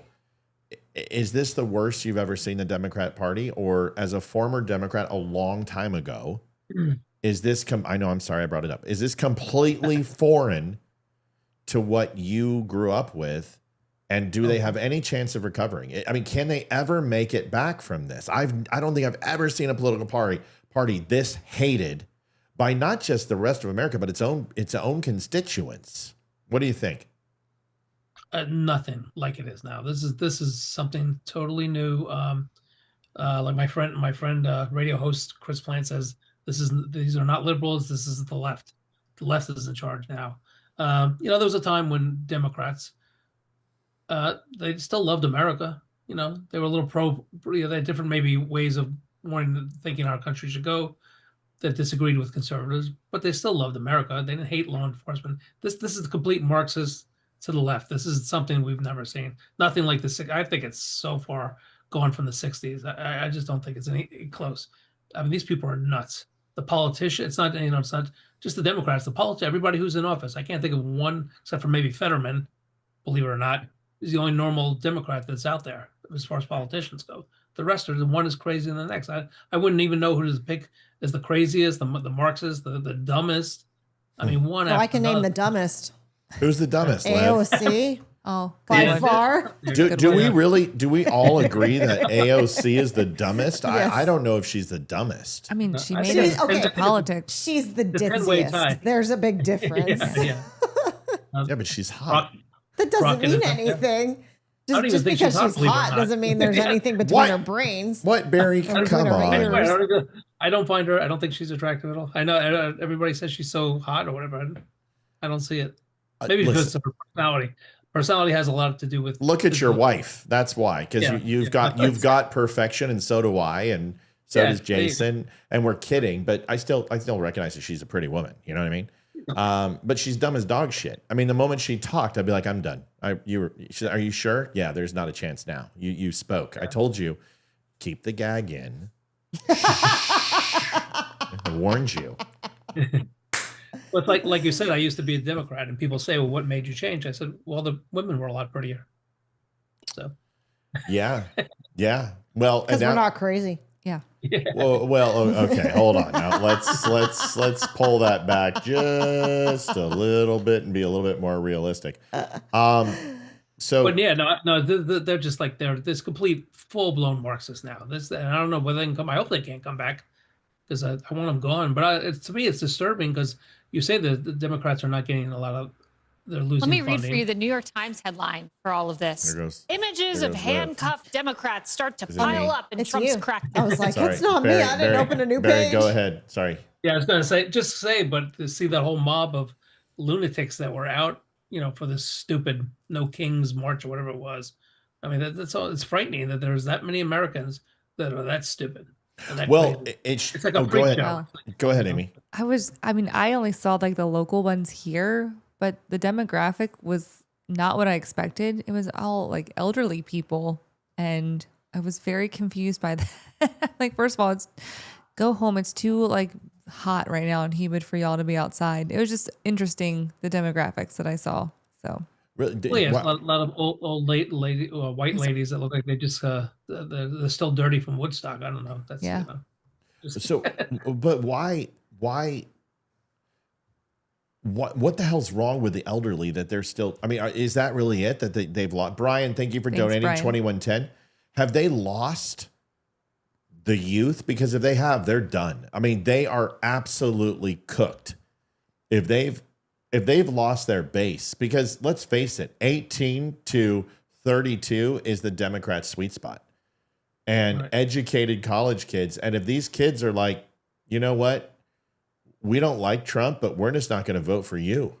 And that's what happened last election. 5 million people just said, fuck it. We're not going to vote this time. Yeah. Well, they saw these politicians over there. They want men and girls' bathrooms and women's sports. And even, the most liberal young person is going to say, well, no, that's a little weird. I don't need, boys are like, no, I don't want tampons in my bathroom. So these people are freaking nuts. So I'm going for the other guy. Although they are amazing at shining shoes. I'm just letting you know, like tampons. Yeah, tampons are amazing. Yeah, they're like every military person, especially Marine Corps, will tell you that a tampon does a great job shining a shoe. And they're super absorbent, so that's good too. Maybe Tim Walz was onto something. Maybe, yeah. And then afterwards, your boots smell so fresh and clean, and you feel like you want to run through a field of wheat and swim with dolphins. It's really cool. I love shining my shoes with tampons. Tulsi Gabbard, I just thought I found the video for you. I thought we'd backtrack a little bit. This was posted. Very weird, cryptic message here. We don't need to go into a whole bunch of conversation. I just want to make sure we show everybody. Sorry, that's my first slip tonight of actually going where I didn't want to go. Watch this. I recently visited Hiroshima in Japan and stood at the epicenter of a city that remains scarred by the unimaginable horror caused by a single nuclear bomb dropped in I just want to let you know 1945. that Hiroshima is no longer scarred by the nuclear weapon. And by the way, it wasn't a nuclear bomb, you moron. It was an atomic bomb. And second, it is not scarred. Hiroshima has moved on. So is Nagasaki. I've been to both many times. And that was back in 97, 98, and they were doing just fine. They were over it. Yeah, they've been over it. And honestly, most of them got over it. It was damn quick. If you want to know, I mean, if someone dropped a bomb in the United States, look at this. We still hold the Japanese accountable for Pearl Harbor. We hold some animosity towards them. They really don't hate Americans. And they have every reason to. They hated the Emperor of Japan even more. Years ago. It's hard for me to find the words to express what I saw, the stories that I heard, the haunting sadness that still remains. This is an experience that will stay with me forever. Yet this one bomb that caused so much destruction on Hiroshima was tiny compared to today's nuclear bombs. The bomb that was dropped on Hiroshima had a yield of just 15 kilotons of TNT. Whereas today's nuclear warheads range in size from 100 kilotons to over 1 megaton. A single nuclear weapon today could kill millions in just minutes. Jeez, I feel Just one safe. of these nuclear bombs would vaporize everything at its core. This is the reality of what's at stake, what we are facing now. Because as we stand here today, closer to the brink of nuclear annihilation than ever before. The fuck?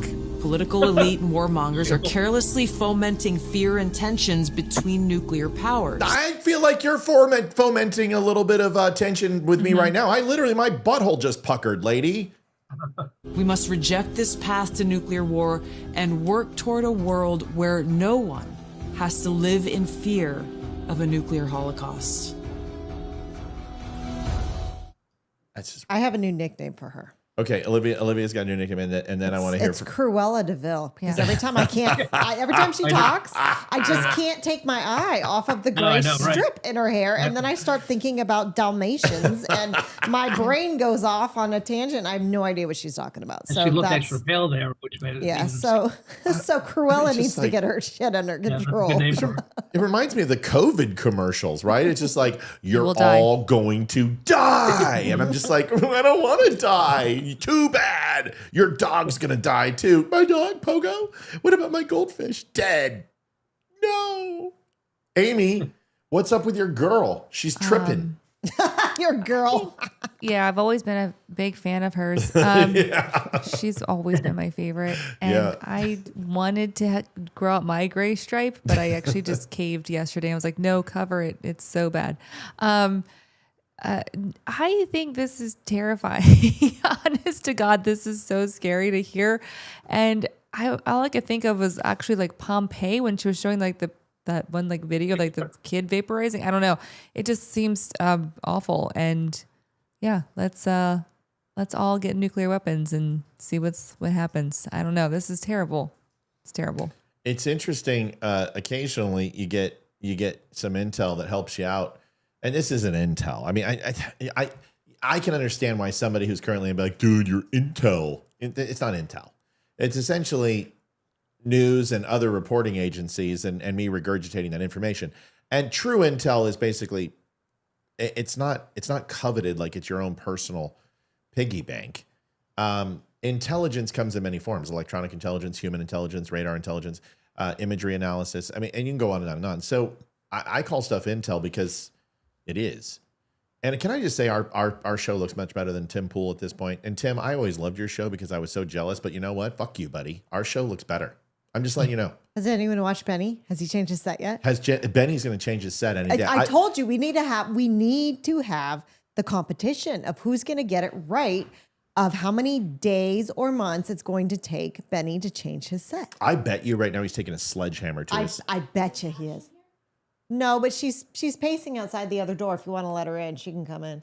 So I bet he's taking a sledgehammer to his thing, and he's just like, yeah, well, I'm your boy Benny. Smash. Your boy Benny. Benny, we kid. It's okay, buddy. And I'll be back to writing soon again, so you can plagiarize me some more. I love some competition between friends. And I love Tim Pool. Tim Pool is a really cool dude, smart guy. I just think his show looked so damn good and sounded good. I was always so impressed. And I just wanted to let you know, a crew of just a couple can do what you achieve with a crew of 25. Moving on. Donald Trump. Here is what I heard earlier, and this is now released. And this is fairly new. So this confirms what we were just talking about, because I trust this lady. She's fantastic when it comes to intelligence. Here she is. My colleague Peter Doocy is reporting that the president's top intelligence chief, Tulsi Gabbard, the director of national intelligence. My colleague Peter Doocy is reporting that the president's top intelligence chief, Tulsi Gabbard, the director of national intelligence, was not invited to Camp David on June 8th, where the intelligence and plans were being discussed. She was on National Guard duty at the time, but U.S. officials tell Peter she was never invited in the first place. She is in the Situation Room today, however. My colleague... Barry... That would be like you going to do a photo shoot without a camera. Yeah, right, yeah. That's really what. Something wrong with him. So what's that about? What's going on? Well, Yeah. I think Donald Trump is probably going to do a round of kicking soon, because I think his circle is getting smaller. Mm-hmm. And I just saw somebody said in the comments that she'll probably be out soon too. So yeah, I would. They might be right. Amy, go ahead. Yeah, I mean, him and Elon broke up, and I think it's causing a rift with all the kids too. And now, the kids have to pick a side. So I just, That's a great way to put it. Kids have to pick a side. God damn it. Tulsi's on Elon's side. I don't know. It's so good to have you here. Can I backtrack for a second, Matt? Yeah, go for it, Bubba. Because I missed when you were showing the video with the rioters going after the police earlier. I want to make a comment on that, because you were. Sure.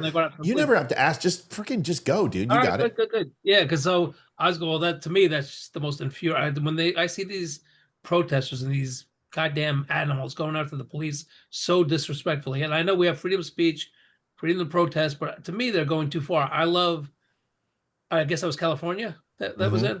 But I love that sheriff. Did you see that Florida sheriff who laid down the law, basically? Yeah, Said, I did. What's going to happen? Like, you can come pick up the body if you do that. Your family can come pick up the body. If Notified the next of kin. Yeah, whatever, however he said it. But that's the way it should be, because you can protest. You could march or whatever. But these people, to me, are threatening to the law enforcement. And I think they have a right to, I think they should need to be tougher. Like this Florida, because to me, that's just the most infuriating. How when they get real up and close, and then when they spin on them, and they're throwing things at them too that could risk their lives. So I think force is definitely justified. I don't care. So I just want to get that in. To me, when I see that makes me nuts. Yeah, maybe the cops just need to wear I tested positive for COVID. Oh yeah. and then they'll just back up a little bit. I don't know. Well, that's great. And they'll run for the hills. Yeah, that's great. I'm the 1%. Let's get out of here. These people are contagions. I like that. Tucker Carlson and Donald Trump had a little bit of go around. Okay, the grifters, the people who hate Israel and have decided that they're no longer on Fox News, and now they need to go ahead and start supporting Russia and supporting anti-Semitic behavior, right? And saying the new K word and Jewy Juju word, which is now Zionists, and saying it like it's an ugly thing. These fucking people. I like Tucker. I want to be clear, Barry. You don't have to say anything. I know he's a client, and I'm not gonna say anything that he's a part of that group. I think Tucker Carlson is an inquisitive mind. I think he asks a lot of questions, but I also think that he uses questions as an opportunity to float ideas, to demonstrate success. And if he does get success from that comment that's off the wall, he will continue to run with it without saying I was wrong and go, well, I'm just asking questions. No, Candace Owens, you're not. He had Ted Cruz on. Now listen, Ted Cruz deserves what he gets. Yeah. I like Teddy. Teddy is a master debater, but Teddy is as full of shit as all of them. He doesn't do anything. He's all bark and no bite. And the only time he really truly says he cares is when he's campaigning. But I'd rather have him on our side than against. But the way that Tucker treated Ted Cruz, it made me pause. And remember, Tucker and Trump just got into it. And of course, Tucker backpedaled and reached out to Trump. Oh, he's a good guy. Because what happens is Tucker's like, okay, I said it. I floated an idea. Whoop, I just lost 100,000 followers. I better call Trump. And here is the video. And it's really interesting. Liv, I know you and I like Ted Cruz as far as overall, not in love with him, but yeah, but I'm starting to really dislike him because I'm still getting freaking political ads emailed to me after 5.5 years of moving from Texas, and I have unsubscribed from that newsletter at least 100 times, and I still get them. He's hitting on you. He thinks they're also coming to your email address. Oh, he's hitting on, hitting on me. I'll do him. I mean, if it's cold enough, man, give me some Barry Manilow, some back rub, some baby oil. It can happen. Ted, look, call me. 286 people on X right now, 23 on YouTube.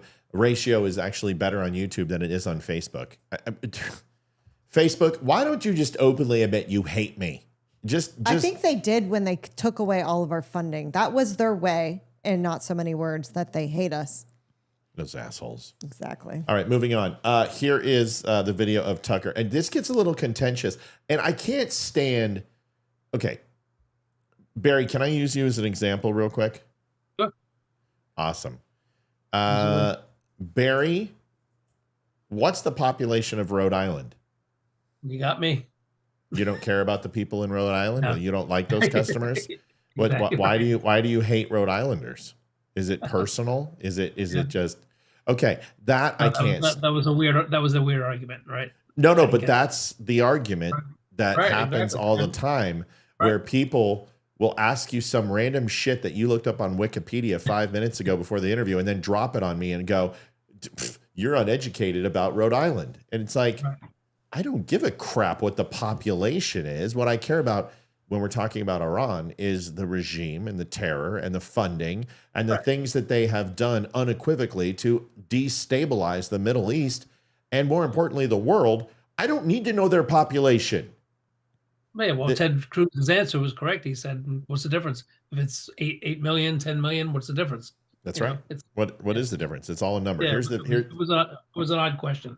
It is an odd question. Here's Olivia threw some money out. Suzanne McGoran donated $21. Great show. Thank you guys. Thank you, Suzanne. You are amazing. We appreciate you. Here's the video real quick, and we'll be right back showing that. Here it is. Does Mossad share all of its intelligence with us? Oh, probably not, but they share a lot. We don't share all of our intelligence with them, but we share a lot. It's a close alliance. Do they spy domestically in the United States? Oh, they probably do, and we do as well. And friends and allies spy on each other. And I assume all of our allies spy on us. And that's okay with you? You know what? One of the things about being a conservative is that you're not naive and utopian. You don't think humans are all... Part of the reason socialism doesn't work is the mantra from each according to his abilities to each according to his needs doesn't work. As a conservative, I assume people act in their rational self-interest. So it's why the free market conservative works. to pay people to spy on you? It's conservative to recognize that human beings act in their own self-interest, and every one of our friends spies on us. And I'm not... Do you like it? That's my question. I'm not asking whether they have motive to do it. Of course they do. I understand that. And by the way, I'm not mad at them. But you're an American lawmaker, so I just want to know, hold on. I want to know your attitude. Yeah. You said that your guiding principle, in fact, the only principle, the only criterion. I said guiding, the overwhelming. I wouldn't say only. Is it in America's interest? Is it in America's interest for Israel to spy on us, including on the president? It is in America's interest to be closely allied with Israel because we get huge benefits for it. And you want to see the clearest. But I just want to stop on the spying for a second. That it takes place, as you know, and including on the president of the United States and several presidents. And I just want to know if that's okay and why is it okay? Wouldn't an American lawmaker say to a client state, you're not allowed to spy on us? I'm sorry. I know why you want to. I'm not mad at you, but you're not allowed to. Sure. And I don't care for it. I don't want to be spied on by you. It's kind of weird not to say that, but you don't seem able to say that. Somebody just, at this point, we're done merry-go-round. Who wants it? Somebody wants it. Somebody wants to say something about this? I think Tucker just likes to be argumentative, in my opinion. Since he's gone off of Fox, it just seems he just wants to pick a fight, almost, it seems, with every person he interviews. Except for Putin. Except for Putin. Yep. But all he does is contradict everything. He asks a question, and then he questions their answer. Well, it's like, why are you asking me a question if you're just going to question my answer? Why don't you tell me what answer you want me to give you, and I'll give you that answer, so maybe you'll actually agree. That's fair. But that's it. Just seems he's just been very argumentative and kind of standoffish. And I mean, I've been watching him since he was a guest, just a contributor on Fox. We've been watching him, and I remember when he got invited to do one of the elections, and I can't remember what it was, and we were like, oh, wow, this is awesome. He's so excited. And then when he got his own show, we're like, he totally deserves this. And I loved watching him. We supported him. We totally supported him. I loved And then he hit watching me him. with a copyright strike. And I'm like, what? And then he just kind of, as his audience got bigger and bigger, he just kind of, the quality of his interviews started to go down. And I just kind of didn't enjoy watching him as much. Same with Sean Hannity. But I don't mind him. I just think he's very argumentative, and he wants you on there to prove a point as opposed to get what your actual opinion is and to get your actual answer. So that's just my opinion on it. We're going to let Barry take it past Adina. Amy, you go ahead. I will just say, I will say this. I actually didn't really care for his show when he was on Fox. It was not my favorite. He just drove me absolutely insane watching him. We did watch it, but I just did not care for it. And when he went out on his own, I was like really into it. And now lately I'm with you guys. I don't watch him anymore, but I feel like he's not just argumentative. He's pointing out things that no one would consider. And it's like, well, of course I don't want people spying on me. It's like we broke up, or we're just friends. You can check my Facebook page, because it's public, but don't be digging through my taxes. It's just kind of common sense, and you shouldn't have to tell your friends or your ex or anybody, hey, stop digging through my garbage. I don't know. It's just a weird point to make and to argue about. It just doesn't make sense to me.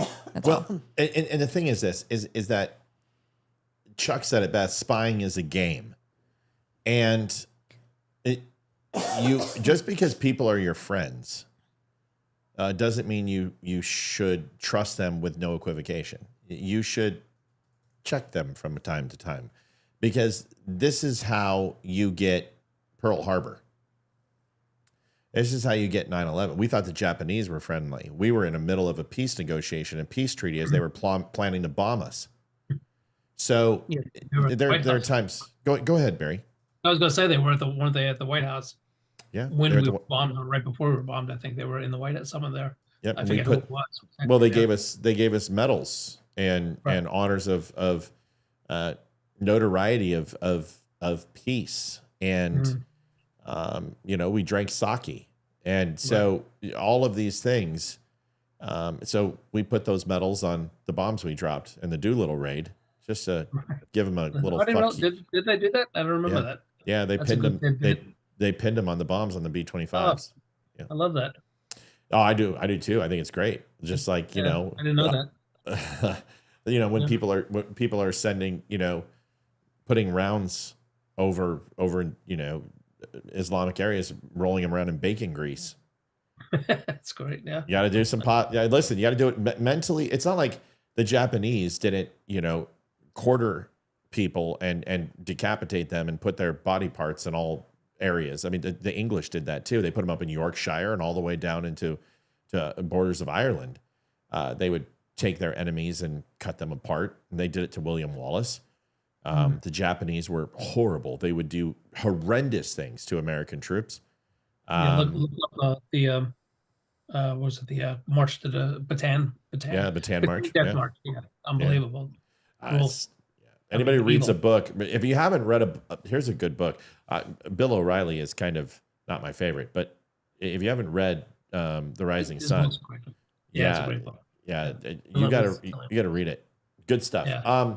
Senator Alex Padilla, or Padilla. This is the guy who was forced to the ground on my knees, and then I was put flat on my chest. You're Mexican. It's happened before. Come on, bro. And I was your people are really up in arms, Olivia. Seriously. Here's Alex, who is sitting on immigration protests on C-SPAN today, recounting all of the atrocities that he went through, which were just unbearable. Sure, he has PTS over it. Here it is. So last week, when I heard something so blatantly un-American from the Secretary of Homeland Security, a cabinet official, of course I was compelled, both as a senator and as an American, to speak up. But before I could even get out my question, I know you 4 years. I was physically and aggressively forced out of the room. Even as I repeatedly announced I was a United States senator, and I had a question for the secretary. And even as the National Guardsman and the FBI agent who served as my escorts and brought me into that press briefing room stood by, silently, knowing full well who I was. You've seen the video. I was pushed and pulled, struggled to maintain my balance. You gonna cry? Come on, I was dude. forced to the ground. Give me a fucking break, bro. Yeah. First on my knees. Oh, God. If you want to grab a and pee, then grab flat him. on my chest. Oh, sounds like my before I met Olivia with some of the sadomasochistics I was sleeping with. You know, she did what on your chest? Some people pay good money for that, bro. Come on. Democrat men, they either cry or they're always singing or they're crying. Yeah, or emasculating themselves. Yeah, You they're know, just weak people. You can't look at it. I want to hear the rest of this because I enjoy this. This is fun for me. And marched down a hallway, repeatedly asking, "Why am I being detained?" Not once did they tell me why. I pray you never have a moment like this. Please. But I will tell you, we're not idiots. We're not gonna go to the Department of Homeland Security director and charge her. Right. Not wearing a First suit. of all, where are they You might taking look like a senator. Yeah. Because I know I'm not just being escorted out of the building. Am I being arrested here? Oh, the travesty. And what will a city already on edge from being militarized think when they see their United States senator being handcuffed just for trying to ask a question? Nobody cared. They still don't. Yeah. And what will my wife think? What did my wife think? What will Divorce papers are on your desk. Dude, your wife is cucking another man while you're getting arrested. I'm just letting you know. There is no way she's satisfied. I'm just telling you, bro. There's no way. I think he took a page out of Rashid Tlaib's book. Oh, it's so pathetic. The way she cried over that. And who was it? Was it her or AOC that claimed to have PTS? PTS over it, and she wasn't even in the building. Yeah, he's taken a note from the squad. He was trained well by them. Maybe he can become the 5th member or 6th. There's already like 8. So, but most of them have been, surprisingly enough, are no longer there because once Bowman went, a couple of them started dropping like flies. But seriously, y'all, is this? What the fuck was that, Amy? I'm trying to hold it in because I didn't know how to say like. That was a sneeze, or was that Satan trying to go ahead and sorry? And, I was trying to hold just it like, in. Satan. You will do everything I say. I have your soul. Sorry. What the shit, Amy? I was trying to hold it in. Don't ever fucking do it again. Whatever you do, let that shit out. Just spray all the screens. We don't care. Sorry. So it's hilarious. So about like 3 minutes ago, I lean over to Amy and I'm like, "Hey, I know you. It's been 4 years, and about this time you have to go pee. So it's your first time here in the show. You can just get up and go pee. You don't have to ask." And she's like, "Oh my God, I totally was just gonna. I was thinking about how can I pee and get up. Found it. I'm just gonna I was just gonna wear a diaper next time. I'm the oldest one here. I had to go a long time ago. Yeah, Barry, what's happened to men? I mean, are there any? No, our whole society. It's pitiful. It's like we always talk about. You know, I'm into movies and entertainment, and a lot of my friends are too. And we always talk about how different the actors were back then too. Like these, you know, you had Lee Marvin, you had Charles Bronson, you had John Wayne, you had Jimmy Stewart, like real manly men. And like you see people and I know it's not just movies, but I'm just using this as an example. And you see the men and so-called men in film today, they're so just, I don't know, not manly. It's, you know what I mean? And then it seems like the whole society is like that. I walk around New York, I'm like, and me and my buddy used to always say, like, what happened to men? Like, where'd they go? It's not the New York we used to know. These guys walking around, you know, I don't know. Did he deserve it? I mean, let's take off the D and let's take off the media. Did he deserve, okay, let me ask you this. If any one of us, it's a question for the panel. If any one of us approached Department of Homeland Security's head director like that, what would have happened? Amy or Liv, go. We would be on the ground and we would be detained and arrested. Period. There would be no question. I didn't see what happened, but I'm not a rule breaker, so I'm just gonna not challenge people. I don't know. You're gonna take the Tucker path. I will say, not comment. Jason's he's very dark skinned, and he's been doing some manual labor. He had drywall dust on him, and he was in his pickup truck, and he's like, I was so afraid to get pulled over because you're here legally, you're not. You're come on.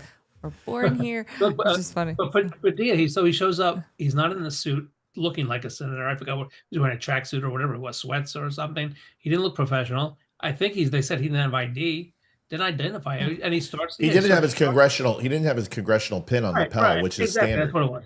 Right. Yeah. So and then he starts moving towards her when she was in the middle.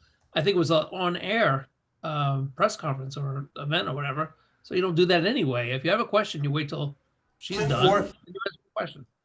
So he was completely in the wrong. He got what he deserved. Yeah, here it is, and it's not like you're going willingly. You look like the Unabomber, bro. I mean, right? Exactly. How do they know he's a senator? Well, because he said so. I identified myself as a senator. Right. Well, I identify as a lot of things, but for the party that believes that he could be a woman and get pregnant, this isn't a far stretch. That listen, I've done a lot of body detail in my life and a lot of operational security, and I will tell you most assuredly, in no way, shape, or form, when we're in charge of somebody for OPSEC, have we been approached and somebody said, "Hey, man, it's okay. I know this guy," and we're like, "Oh, okay. Oh, you do? Oh, well, fuck it. Come on in. You know what? You're fine." Yeah. Is that a gun? Are you going to show that to this guy? Are you going to give it to him as a present? Yeah, that's what I'm going to do. I have a grenade, I have a bomb, and I have a dagger. Oh, well, cool. Just go ahead and bring all those in. You're good to go. Give me a break. Give me a break. Yeah. It's not going to happen. Yeah. It's always victims. They're always victims. Amy, where have all the cowboys gone? I have one. I mean, he's very manly. Yeah, but he's Mexican. Yeah. He's a Mexican. He's very manly, even though you thought he was gay when you first. You did say he was gay. It was so. I thought he was. He's dressed. When he is dressed in his professional attire, he looks. I mean, he just looks very gay to me because I just didn't know men. Because he wears the no break pants. He's got the shoes. Does he wear those where it looks like he's wearing dress shoes, but the socks are hidden? He doesn't wear socks at all. Oh my God. Yeah. He has his ankles showing. He's gay. You're a cover. You're a cover. I would check his bank account. I really would. You might want to ask Mossad and see if Barry's got any connections and see if he'll spy on your husband. Because I don't think any of his tattoos are gay. Do you know what I mean? I feel like he's got the very masculine, all the I don't know. It's a cover. I mean, usually people, does he drive a truck? Yeah. He's gay. It's jacked up too. He's gay. He's fucking lifted, gay. He is a pillow biter for sure. For sure. He pitches. You know what? I would even say he probably catches. It just sounds. I'm going to call Jason. Let's get him on the phone. He's very manly. First of all, I love Jason. Fix anything. Jason is not gay. Jason is the coolest dude on the planet. I love the man. And we're just busting balls. Yeah. That's him. No. Yeah, I was just like, here's Jay's brother. Ronnie Winter, lead singer of the rock band The Red Jumpsuit Apparatus. Who? Says they had a good song back in the 90s. Yeah, well, they can stay there. Says Trump voters are not allowed at his shows. I'm sure all five. I'm sure all five of them are upset. Those five fans. He says, if you're Christian and you voted for Donald Trump, shame on you. You're not allowed to come to my shows. I don't want you there. If you voted for Donald Trump, do not come to my shows ever. Not just these 4 years. This guy's a California Angels fan. It completely makes sense that he's frustrated and upset. Here's I highly doubt any Christians are listening to his music. Yeah. Not many Christians probably listen to this guy's music. By the way, dude, the Angels suck. What's up? Ronnie from Red Jumpsuit here. Just doing a quick little PSA. I thought I was pretty clear about all this stuff in 2020. And as you notice on my Instagram wall, I did not remove any of that stuff from the Stay woke campaign, I guess you guys are calling it, from 2020. Look, man, the thing about being woke is you're awake. And once you're awake, you can never go to sleep. And not only has nothing changed, but everything they said was going to happen, the woke people, has happened. You have done nothing but prove them right. So here it is again, in case somehow you missed it. Hi, I'm Ronnie Winter. I sing for the Red Jumpsuit Apparatus, and I actually follow what Jesus says. If you're a Christian and you're watching this and you voted for Donald Trump, shame on you. You are not allowed to come to my shows. I don't want you there. Don't come to my shows. It's awesome that you love Face Down. It's not for you. It's not your song, okay? It is not your song. If you voted for Donald Trump, do not come to my shows, or ever, not just like these 4 years. Don't come to my shows, because you're going to hear a lot of woke propaganda, and you're going to hear like the actual words of Jesus. You're going to see a lot of acceptance from all. A lot of acceptance. Total acceptance. Yeah. A lot of acceptance. Sounds like it. By not accepting anyone. And you're just going to see a lot of like harmony. Okay. That's not what you're about. Okay. Don't come. Refunds are available. Forever don't come. Your terms are KAMALA. Dude, he needs to eat a cheeseburger. Yeah. This guy makes Freddie Mercury look like Waylon Jennings. Barry with a strike. Good. I was gonna say Twiggy must have been his idol, because seriously, Yeah. dude. Yeah. My God, gain some weight, man. You Anybody know look what like you his weigh music like sounds like? 90 pounds. I don't know what his music sounds like, but I'll tell Yeah, you what, never heard it sounds like hepatitis to me. Yeah, I'm sure it sucks. Yeah. It just looks like too many needles being shared. I don't know what to say other than your terms are completely acceptable, and exactly. You've got it. It's like Pink when she came out and said, if you don't support abortion, you don't have to listen to my music anymore. Right. Okay. Right, which Great. kind of sucks, because Pink's she's good. I like Pink. What is this? The red suit apparatus? Red Suit. Suit. had a good song. I don't know if it was like the They 90s have or a 2000s. good song. I heard it. What was it, like Ice Ice Baby or something? No, that was vanilla. It's like they're like pop rock.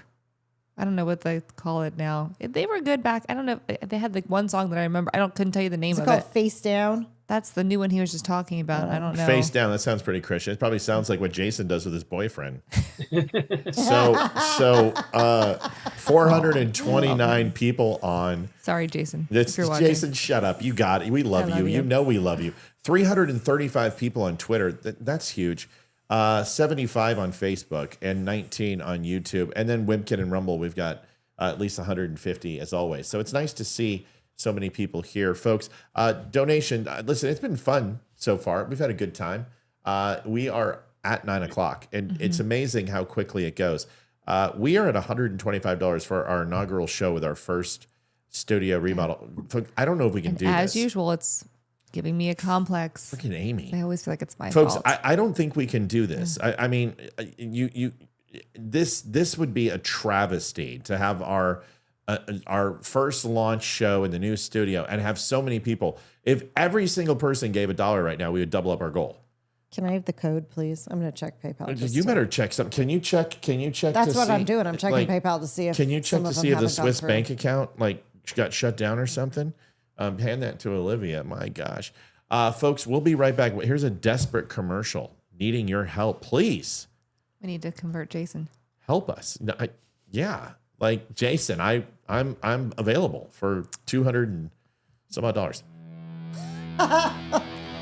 The Dumb Show is built on real conversations, raw, unfiltered, and fearless. Big Tech didn't like that. Facebook pulled our funding, tried to shut us down. But for over a year, you, our incredible viewers, have kept us going. Your support, your donations, your time, it all matters. Most of you spend 10 plus hours a week with us. Compare that to Netflix, maybe 5 hours a month. We believe we're worth that time. And we hope you do too.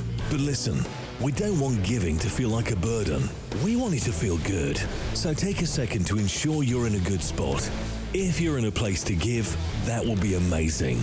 If not, just liking and sharing helps more than you know. Visit thedumbshow.com/donate. Whether it's PayPal, Venmo, or Mail, every bit helps to keep us going. Dumb Nation. We appreciate you more than words can say. Just letting you know, this is your last night here, Amy, unless we get a miracle. Just tell you, it's okay. We're done. Barry, walk us through what is going on with you and the your. I mean, there's a lot. You just got an award from, is it Blue Magazine?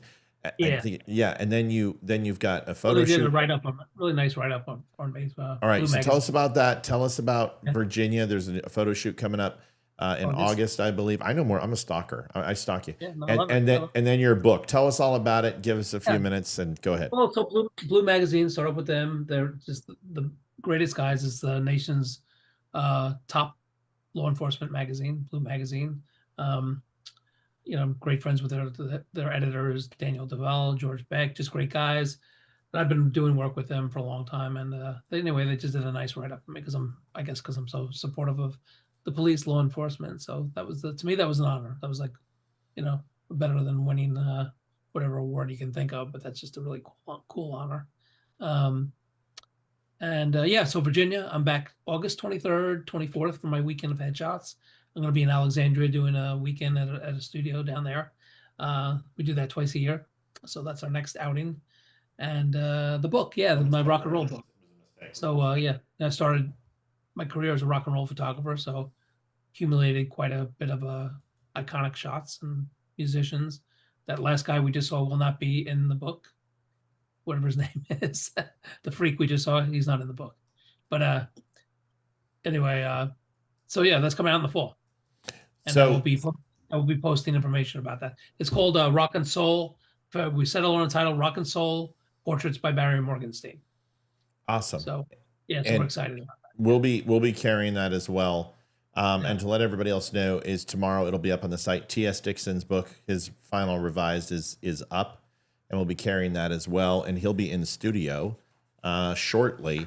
Barry, we had a chance to sit down and do some photographs with you, and as we wrap things up and kind of move from here, Amy, you had a chance. Olivia, you had some chance. Would love for you guys to talk a little bit about the experience, kind of how it went for you, how you felt, all that type of stuff. Go ahead. Yeah.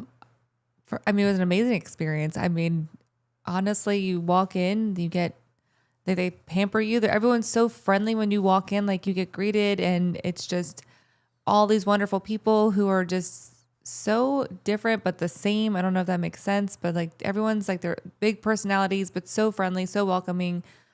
We had our hair done, makeup done, and it was just just such a wonderful experience. Barry was just so easy to work with, just friendly. Like I felt like we were like buddies, like our whole life. And any suggestions you had, he was like, yeah, let's try it. Let's do it. Like, it was just like a really fun, easy day. I just really loved it. And the photos were pretty mediocre. Now they're awesome. Pretty mediocre. Totally awesome. I was totally going to say the same thing. They're awesome. They're amazing. They're okay. The best photos. Yeah. Thank you. That was awesome. It was a great day. I had a blast. Yeah, I mean, I felt you guys made me feel beautiful, which was great. I needed that boost. Menopause is kicking my ass right now. The self-esteem boost. For both you ladies.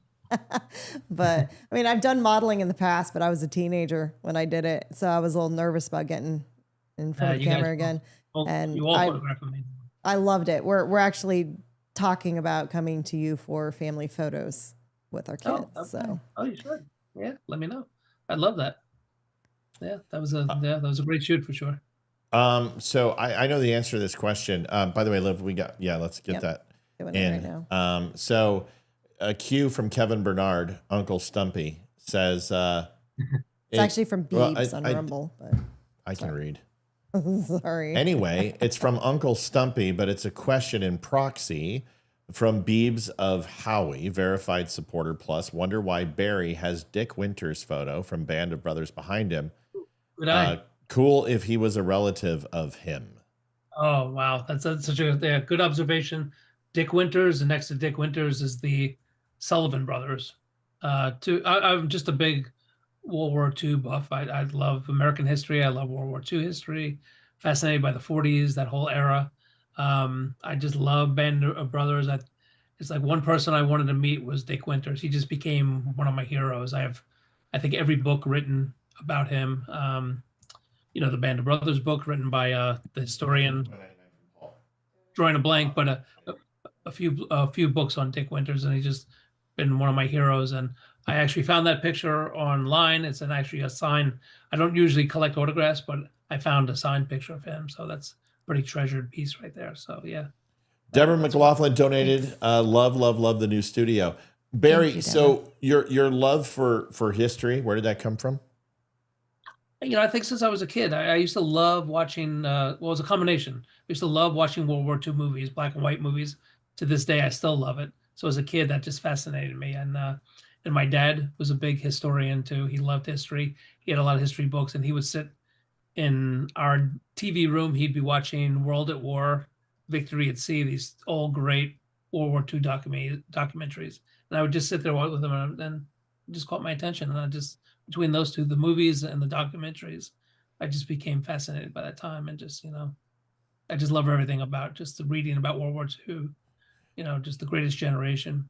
Did you have a chance to photograph any Congressional Medal of Honor winners? And then second is, there's not many WW2 veterans left, and they're dwindling. And right. They do get together quite a bit. Have you thought about possibly getting together and doing a photo shoot of them pro bono? By the way, Paul Rivera. That's at the top of my list. Real quick. I'm sorry. Paul Rivera donated $51.99. Great show as always. Love seeing Amy in the studio. Barry, thanks for hanging out with us. Go ahead, brother. Paul. My pleasure. Yeah, so that's like my bucket list is to photograph Medal of Honor recipients and World War II veterans, which I know time is running out. But yeah, that's always been something I've always would have liked to have done. I guess, I just probably didn't pursue that enough that I could have hooked up with them and get it done. But yeah, I would have loved that. One of our viewers recommended that on Fridays we bring a Gold Star story. And we're going to be doing that on Friday. Olivia, we have to remember to do that. It's been so crazy. We haven't had a chance, but we know a lot of Gold Star moms, and I know Amy does too. And we've worked with, I know Maryland chapter, Delaware, Virginia, Pennsylvania, Gold Star moms who oversee these. Oh, by the way, folks, if you haven't a chance to donate, we understand that, respect that, but you can hit that like button. And with this many people on, we should be crushing that like button. So if you have not followed us, shared us, liked us, we would really appreciate that. We understand money's not always the easiest thing to come by, but that's free and it's really simple. But anyway, we wanted to start doing that. Barry, you've done some great things for us. You brought us Tonto. Who else? Brought us Mandy and Jack. Mandy and Jack, and which they were awesome. Love them. They were awesome. You brought us T.S. Dixon, who has become a friend of the show. What is it about the Don't Unfriend Me show that you've just, except for the copious amounts of money that we give you, what is it that makes you keep coming back to us? Oh, well, it's kind of like Amy said. It's like as soon as I met you guys, we became instant friends, and I felt like I've known you all for a long time. So we're consider you all friends now, and we just have a great time. I love you guys. I love the show. Feels like I've known you all for a long time. So well, I love what you stand for. I love how you've served too. So I admire all that too. So, and you did help me with my book too, which you helped me with a part of my book, which is much appreciated. That's okay. You're an excellent writer. That's I'm not a good. I'm a good photographer. I can't write. So you really helped me a lot out. It's okay. 3% of the royalties for life will suit me just fine. Let me know. Everybody, Barry Morgenstein. I know the dumb show hosts are probably going to join up a little bit and talk just for a few more minutes, and then we're going to skedaddle. I think there's some thank yous that are needed. But Barry, we love you, buddy. We'll have you on again soon. Get your butt down here. We would love to have your wife down here too. And would love to hear that story about her accident and how she just anniversaried that. And it's such an amazing story. I read every word, and it's just, she's an extremely courageous woman. So she's a badass, but well, we'll both come down for sure. All right, buddy. We'll talk soon. Thanks for staying with us tonight. Bye, Barry. Thanks, Barry. All right, Barry. We'll see you again. We'll see everybody. See you, buddy. Bye. Barry Morgenstein, one of the... Whoa. Oh, he left. One of the coolest cats. So I kind of want to take our final minute here, and looks like goal is not going to be hit. The 350 wasn't an increase in goal. It was actually a slip of the finger, but we were trying to hurry up and put everything on. $300 is what we're going for. And it would be nice to hit, but we'll probably come up a little short tonight, and that's okay. It was a good show, and we appreciate it. So I'd like everyone to kind of take a minute and just think about the last 30 days. I mean, considering that June 18th marks 32 days basically, because the 16th. The 16th was the big show. Yeah, of May was the big show, and we got this thing. I feel tonight was our best out of all the runs. That this was pretty seamless. But Amy, I want to give it to you. Take your time. Bless you. That's how you sneeze, Amy. Amy, go ahead and give us your take on the experience tonight. This is a little bit different. Yeah. Take your time and get into it. Let me know what your thoughts are, and it's yours. Gosh. I mean, I'm thinking back 4 years ago. I think it was like August that I started coming on, right? So it's been almost like 4 full years. Yeah. Where I was like filming from my computer camera. Yeah, I remember that. To where we are now. I mean, this is like incredible. This studio is just gorgeous. It's so beautiful. It's so nice to be able to come here too. And then not have to deal with all the headache of also my kids interrupt, just the stuff at home. I have glass doors on my office, so there's always distractions at home too. So it's nice to come in here. It's nice to sit down and just have a good experience, not have to worry about like fixing everything and just sit down and go. Everything's beautiful. And I love that it's a pet friendly place and we have the cat and the dog and yeah. Yeah, now you get the distractions from the cat, the That's dog, okay. and my kids. That's okay. I'm okay with it. I love the animals. Olivia, you usually have your She 1 found her minute own way and up. you pass your 1 minute. By the way, folks, we are at $187.84 in our donations. We're horribly short tonight. Amy is in the house and has brought the curse with her from her home to us. Yep.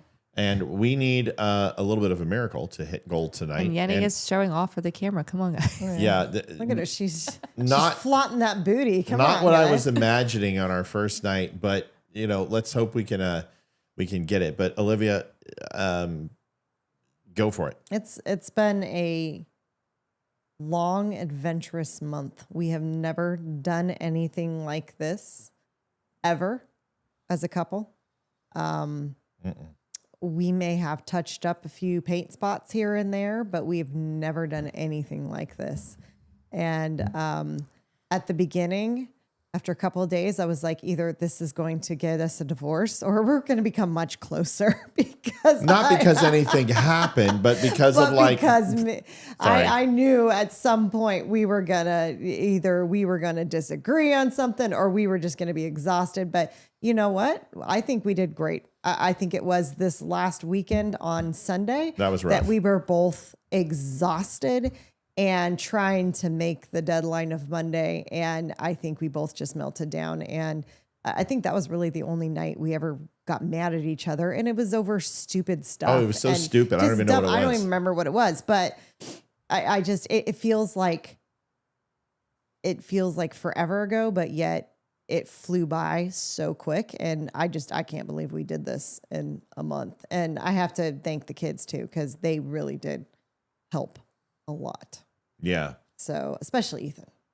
Ethan was fantastic. So. Yeah, it was awesome. And the cat and the dog, they gave their support. Ash tried to help would bring us, trash and bring it to us, thinking that we needed it. Yeah, when we left stuff on the floor. Yeah, she'd bring it or she'd eat it, either one. One of the two. It was all good.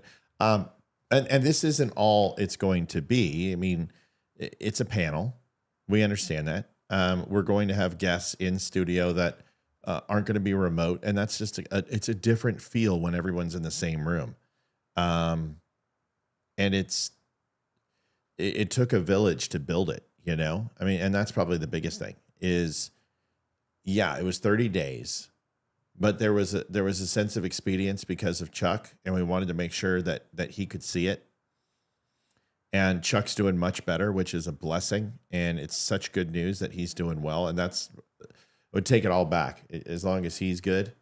But it was humbling. It was humbling. And the first 2 weeks was actually awesome. I was motivated and I felt great. And then last week, and it just things are said, and then it gets in your head, and It's then just you just go. We haven't had any time off. We've taken any time off, and it's just. I think I've got a 4-day weekend. I don't work tomorrow or Friday, so I think it's going to be. We're going to clean because Amy can tell you there is just a mess. But I think we're going to take some time off. Yeah, and I think this weekend we're going to get some things done. I am feeling empowered, though. I'm actually really excited to start doing some upgrades to the house and start getting stuff to where exactly we want it to be, which I think it's great. Yeah, and unfortunately, we can't stay on tonight and keep trying to hit goal. We're going to have to pop smoke here, so we'll chalk this up as just we'll try not to take it personal, right? I mean, honestly, I take it personal. I'm taking it a little personal. I mean, like this is our first night back, really with the show, and I'm just like, oh my god, did we fuck up? I mean, it happens. It's been, I don't know. People are on vacation. Yep. This is the first full week of summer for the tri-state area. Yeah, 420 people.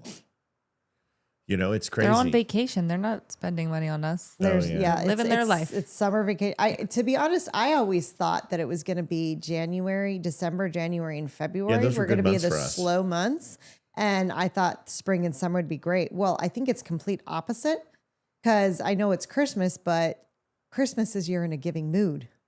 And so people were great, but then all of a sudden you got taxes, you got graduation, you've got summer vacations, and now people are tightening up their pocketbooks. And you know what? That's okay. Sure. If you can't donate, that's great. We still love you. And of course, just share and get us out there so we grow. I think people are doing that, and that's the good thing. And listen, there's a lot of people who've carried the water for a long time, so it's going to require new viewers, and that's building relationships, and that's having shows like tonight, and realizing that people look at this and they go, guys, please don't apologize. Please, that's not what this is about. Please, please, please don't do that.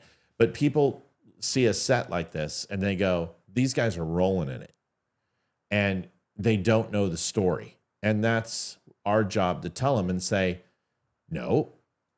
That's not what happened. This was to grow and to expand and to bring a new quality of show to you guys. So we'll get there. We're not too worried about it. Of all the nights, this isn't the night that I wanted to do this, because then you go, uh-oh, did I screw up? Olivia really liked those power tools. She did a great job. And I just want to thank everybody who donated. I want to thank everyone who's been with us and stuck with us. I think this is the start of something special. I think it's a comfortable place for us to do a lot of creative stuff. I thought the show was funny tonight. I thought everyone participated excellent. And we'll be back. So Karen says, no Thursday show. No. We have to be here Thursday. Oh no, we're here Thursday. I don't work my day job. I'm off tomorrow and Friday on my day job. But oh my God, I'm so excited. We'll still be here. You didn't realize I had tomorrow? No, I can't wait to spend 2 days with you without literally having to wake up and not talk to you for 16 hours, because we're just literally working. That's all we're doing. So I'm just excited to have 2 days with you. I get to wake up tomorrow. I have a couple of things to do, but overall, I'm good to go. All right. Want to say thank you to you and I donate with our intelligent comments right now, Roxanne says. That's a good one. All right, everybody. Well, listen, thanks for watching. We'll be on tomorrow, 7 o'clock. We appreciate you. Thanks for joining us, and let's have a killer night. Please do me that favor of liking, sharing, subscribing. We only got 6 more likes and follows out of that, so we really need that. Before you leave, please give us a like, follow, and share. We'll see you guys tomorrow. Good night. Did you check it one more time? Make sure we're okay? Yeah, let me check PayPal. Just those people sneak it in. Yep. Nope. Good night. It's loading. Thank you, everybody. Yep. Have a good one. Night, y'all. See ya. Bye. Bye. This is the Don't Unfriend Me show with your hosts, Matt, Leroy, Amy, and Olivia. Geopolitics, military analysis, and election coverage. Coming to you live on all major social media channels at The Dumb Show. Honest, direct, unfiltered. We can agree, we can disagree. Just don't unfriend me.